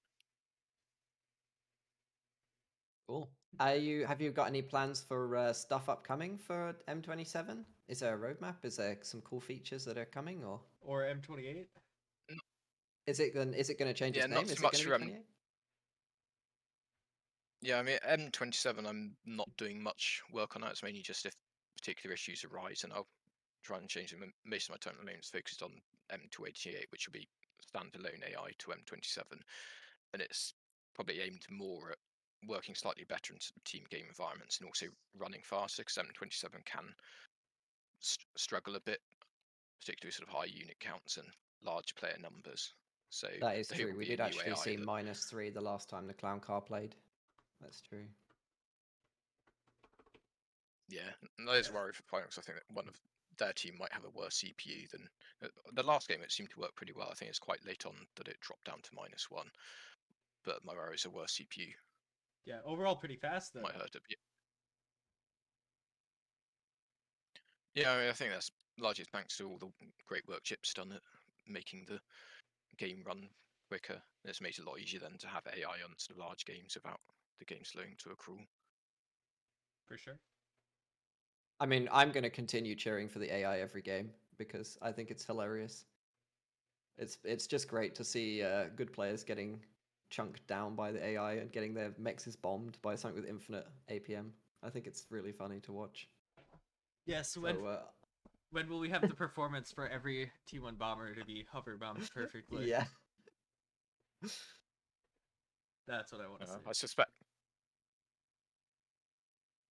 you get less value from them hover bombing though, because often early game you're targeting engineers where you don't want to hover bomb, and then the danger is late game. Well, particularly M27 style, it might have say 50 or 100 Tech 1 bombers, and if it tries hover bombing all Yeah. of them at once, it's not a good Yeah. idea. Oh, speaking of bombing, what are your thoughts on the attempted knock snipe that almost killed him? You happy In with game that? one. What could it do better? Yeah, I'm pretty happy. I mean, it wasn't much. I think the AI could have easily done better.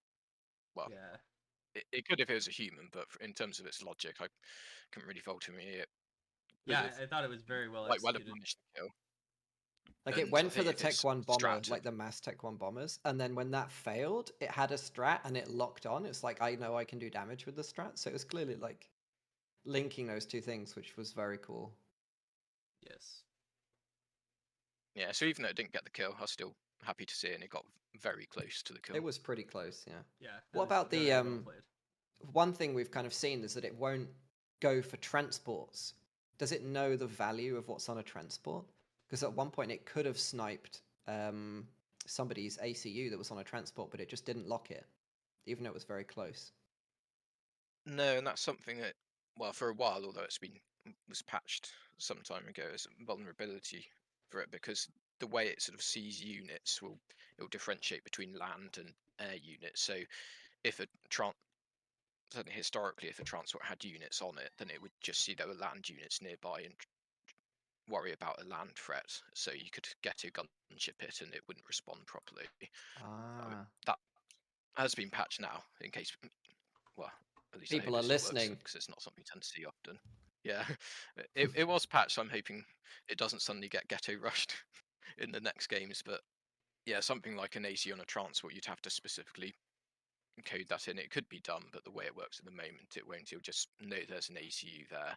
It knows there's a transport there, but it doesn't realize, oh, there's an ACU on a transport. If I send some ASFs, I might manage to get a kill. Hmm. But it should lock on the transports anyway if they're somewhere where it thinks it can attack them. But Yeah, I think it was tends to be quite hard. mid-air fight, so that might have had something to do. Yeah. Sorry to interrupt. No, that's fine.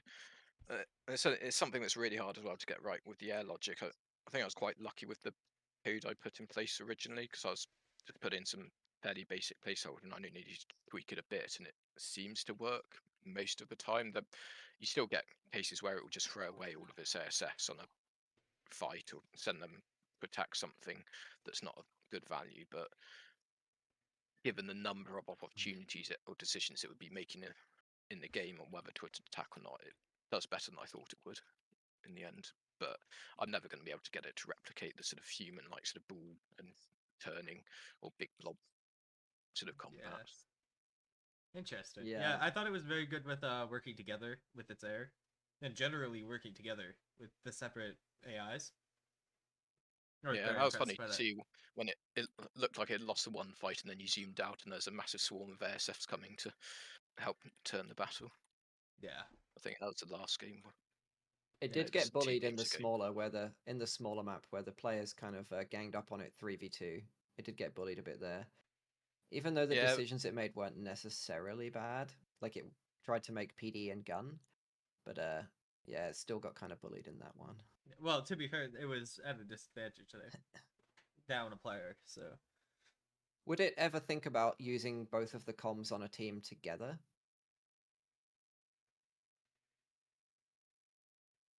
I'm trying to think how. I mean, there will be some scenarios where the comms will sort of work together, but I mean, how it sort of works is largely each AI operates independently, but then there'll be some things they will think to work as a team, so they'll check if their allies' AC is under attack, and they might send some air to help it, for example. So if the ACUs decide to target the same location, which is quite likely when in these sort of team game scenarios when the AI start in similar locations, then they will essentially be fighting together. But they'll make their own independent decisions on whether to run or attack, which can lead sometimes to one of the AIs leaving the other one to die unintentionally in a fight that they Yeah. could have won. What? But I mean, yeah, that's more like a FAF player than it could ever be otherwise, I think. Leaving your Yeah. allies to die is just peak. That's how it's supposed to work. let them die and claim their eco. Yeah, exactly. One interesting thing I saw from last Sunday, the game Bully versus SB. What was the map called? It was the one with that ended in like late game eco T3 spam.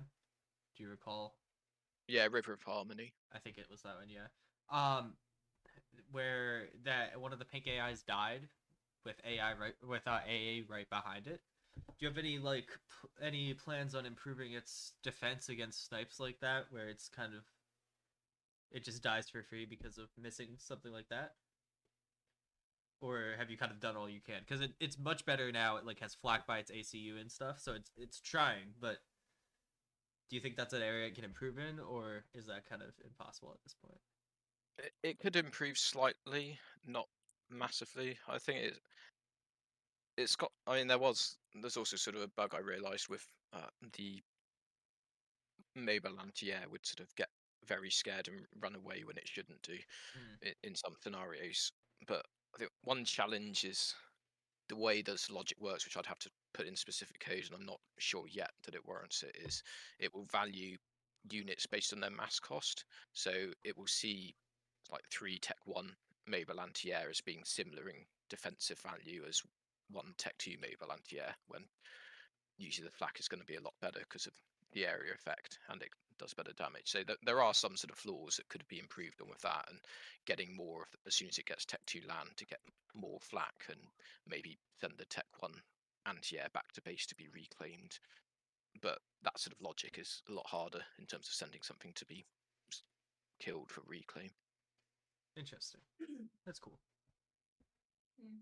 But yeah, I mean, it's definitely something that it could improve a bit, but yeah, overall it's been it very has good already in been that looked though. Like with most always having a flak and a mobile shield on the commander at all times.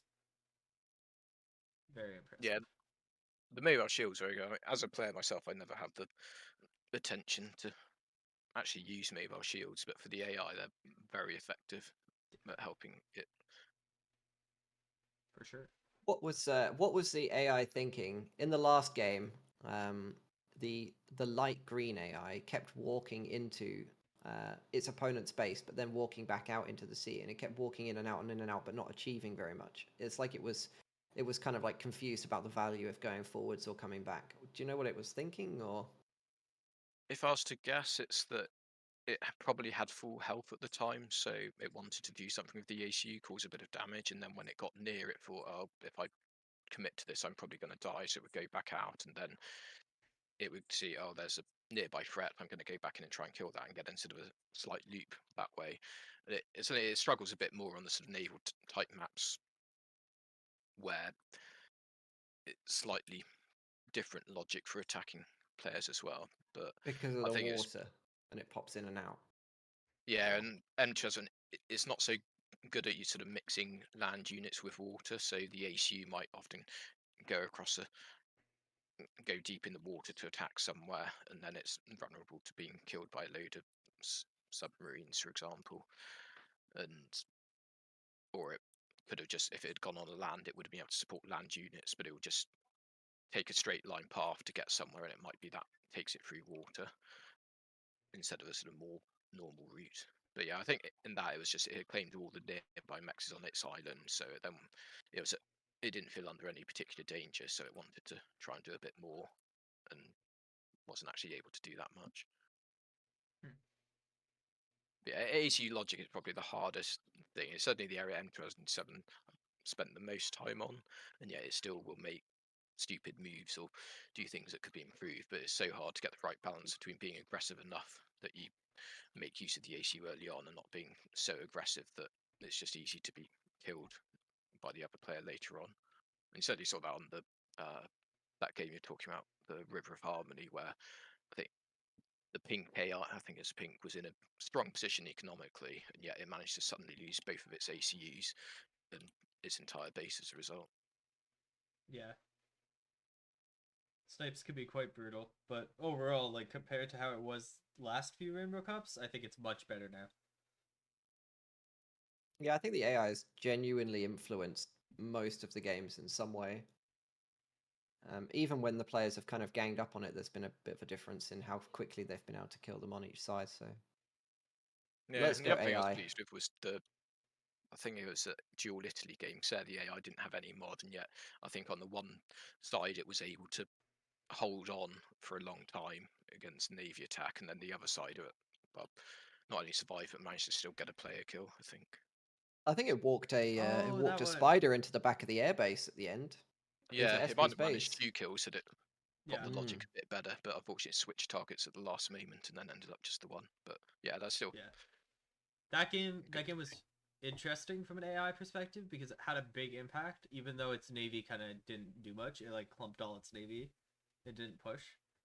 But even then, even without navy, it was still crushing with like the spiders and the washers and stuff. It's a good game. It was kind of a long game, but from the AI, it was a good game. Yeah, that's the sort of scenario I'm hoping M28 has more of an opportunity to improve on because M27 sort of reading of the map is very simplistic and it'll often just consider things in a straight line approach. So an issue with that map is navy wise, it just sort of saw navy threats in a particular radius of its base and most of the time didn't think it could beat them. Whereas the actual path it would need to take, it could have just gone straight through the base where there was no defences and wiped them out. But I think it's partly the map and partly how M27 works. It wasn't able to do as much damage with the navy as it could have. But once my hope is M28, once it's got better sort of logic and Jips introduce some map sort of Mm. reading ability for the AI, so it can work out how long it will take to move from point A to point B, and then it becomes a lot easier to do things like work out what path will my naval units take, what threat am I going to meet along the way, and then decide whether to attack or not. That's a much more accurate decision. Yeah, I look forward to seeing how his pathfinding improvements affect AI. And that'll be incorporated in M28. Probably. At the moment, I've just got placeholder that works on a straight line distance for Navy, but for land, it's got the full incorporation, and then I need to see if I can make it run fast enough to do the same for Navy, because the problem M28 has at the moment is it runs quite a bit faster than M27 in the actual game, but at the start of the game, you have to wait, say, a whole minute for it to try and do all the calculations on the map. So it I depends noticed partly. that when I was trying it. I was very confused for a bit. Yeah, so my hope is if that time can be brought down, then it can do more clever stuff with the Navy side, as well as, well, just being better from player experience, because if it looks like the game's crashing when it's just sitting there doing nothing. Yeah, that's exciting to see though. All that new pathfinding stuff being incorporated. Is M28 available on the Vault yet? Not yet. My plan is to release it once it can. Well, I'll probably end up releasing once it can do land and navy, possibly air, and sort of has sort of similar compatibility as M27 has, and can do a decent job on most maps. So at the moment, it can beat M27 on a couple of maps, but it's crushed on most of the maps. I Nice. doubt it will get to a position where it can beat M27 when it's released, but I'd at least like it to be fairly close. So it'll be quite a different approach to 27. So when 27, I think I released it when it first released. It could only build Tech 1 tanks and upgrade gun on the ACU, and that was the extent of its logic. And then I just added to it over time. M28, the idea is much more sort of a fully functioning AI when it's released, even if it's not the best AI. Yeah, that's exciting. Look forward to seeing it. And your kind of key design change is going to be a more team game focused playstyle. It's probably more. Yeah, I suppose it's more decentralized logic. So M27 is very centralized, and it's all based on essentially the AI player, and that has some advantages, but also has some disadvantages, particularly on sort of larger maps where you might have. Well, the last map that was played, for example, there are big islands in the middle that would be very valuable. M27 wouldn't fight for them as much. The hope would be M28 would be much more decentralized, so each sort of area of the map will make its own decisions to a greater extent. In some cases, that can lead to bad decisions if they all try and do similar things at the same time. But it also, my hope is, it allows it to be able to expand better and to fight harder for places that aren't near its sort of original core base. That's And very also, exciting.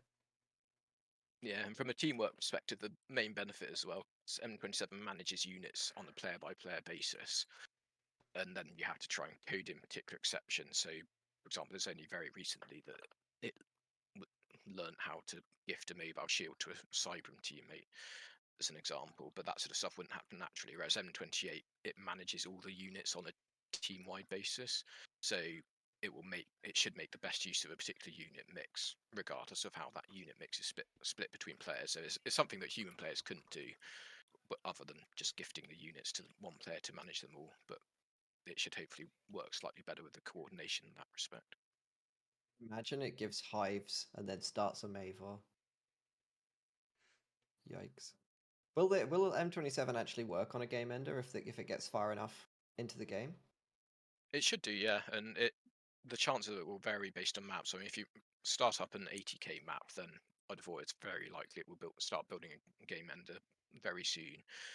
But it's sort of part of the problem that it is relatively reluctant to build them, just because it takes quite a lot of logic to sort of get right. Because defending a game ender from human players that know what they're doing are also very hard because of all the different. I mean, they could go for a strat snipe, or they could tele snipe it, or they might have their own game ender. So it's quite hard to do things like that. But yeah, it will in some scenarios.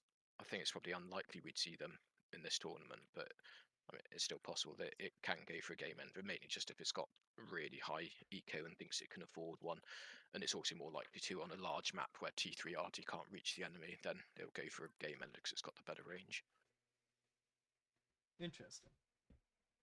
By the You way, have to teach it to Sam Creep. quick update. Sorry to interrupt. Looks like we are taking an hour break for the association meeting. That's in 27 minutes. Maybe more than an hour, maybe less. I'll figure out details, but for now we can continue the interview as long as we'd like. Go on, sorry.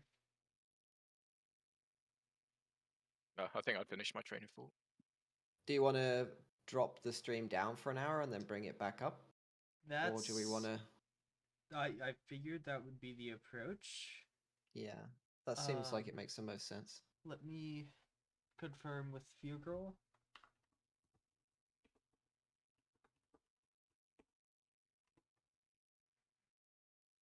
And I guess we'll see what he says and follow what he wants us to do.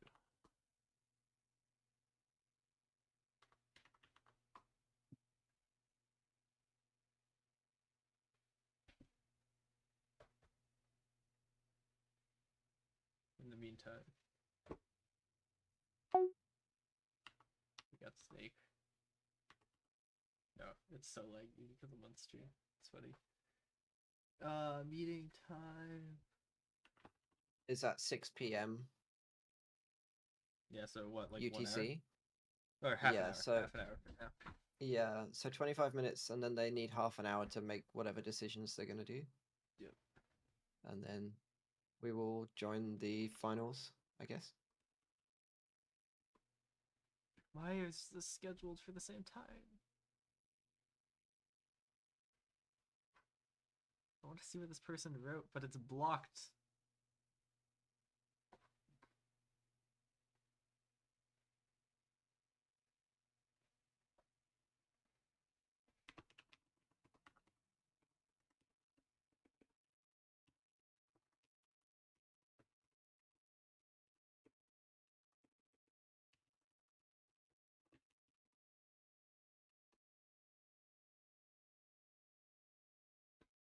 Yeah, so it looks like we are officially taking an hour break.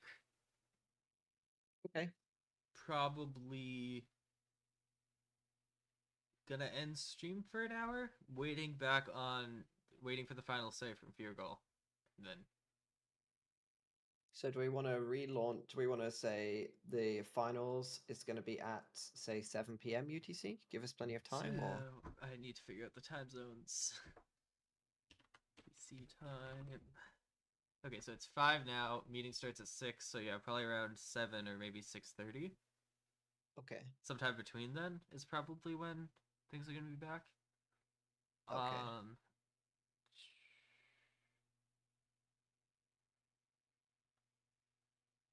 Okay, let's do that. We'll, I will be back. Okay, cool. I'll be back. I'll be back. Probably We will... I'll probably end stream as soon as I hear confirmation that Pure Girl agrees. But yeah, honestly, I'm gonna just end because I don't want to entertain people for an hour when there's no games. So I don't think I'm capable of such a thing. But yeah, thank you for watching. We will be back in at tops an hour and a half, minimum half an hour. 7 p.m. UTC. Be there. For the finals, it will For the be finals, yes. the Swackle Crushers versus the Clown Car. Yes. Okay, see you then. Versus M27, who I want to win, obviously. Yes, the true winner. Bye now. See ya. No, now I have to wait for the delay. So enjoy 3 minutes of music while I let the delay go.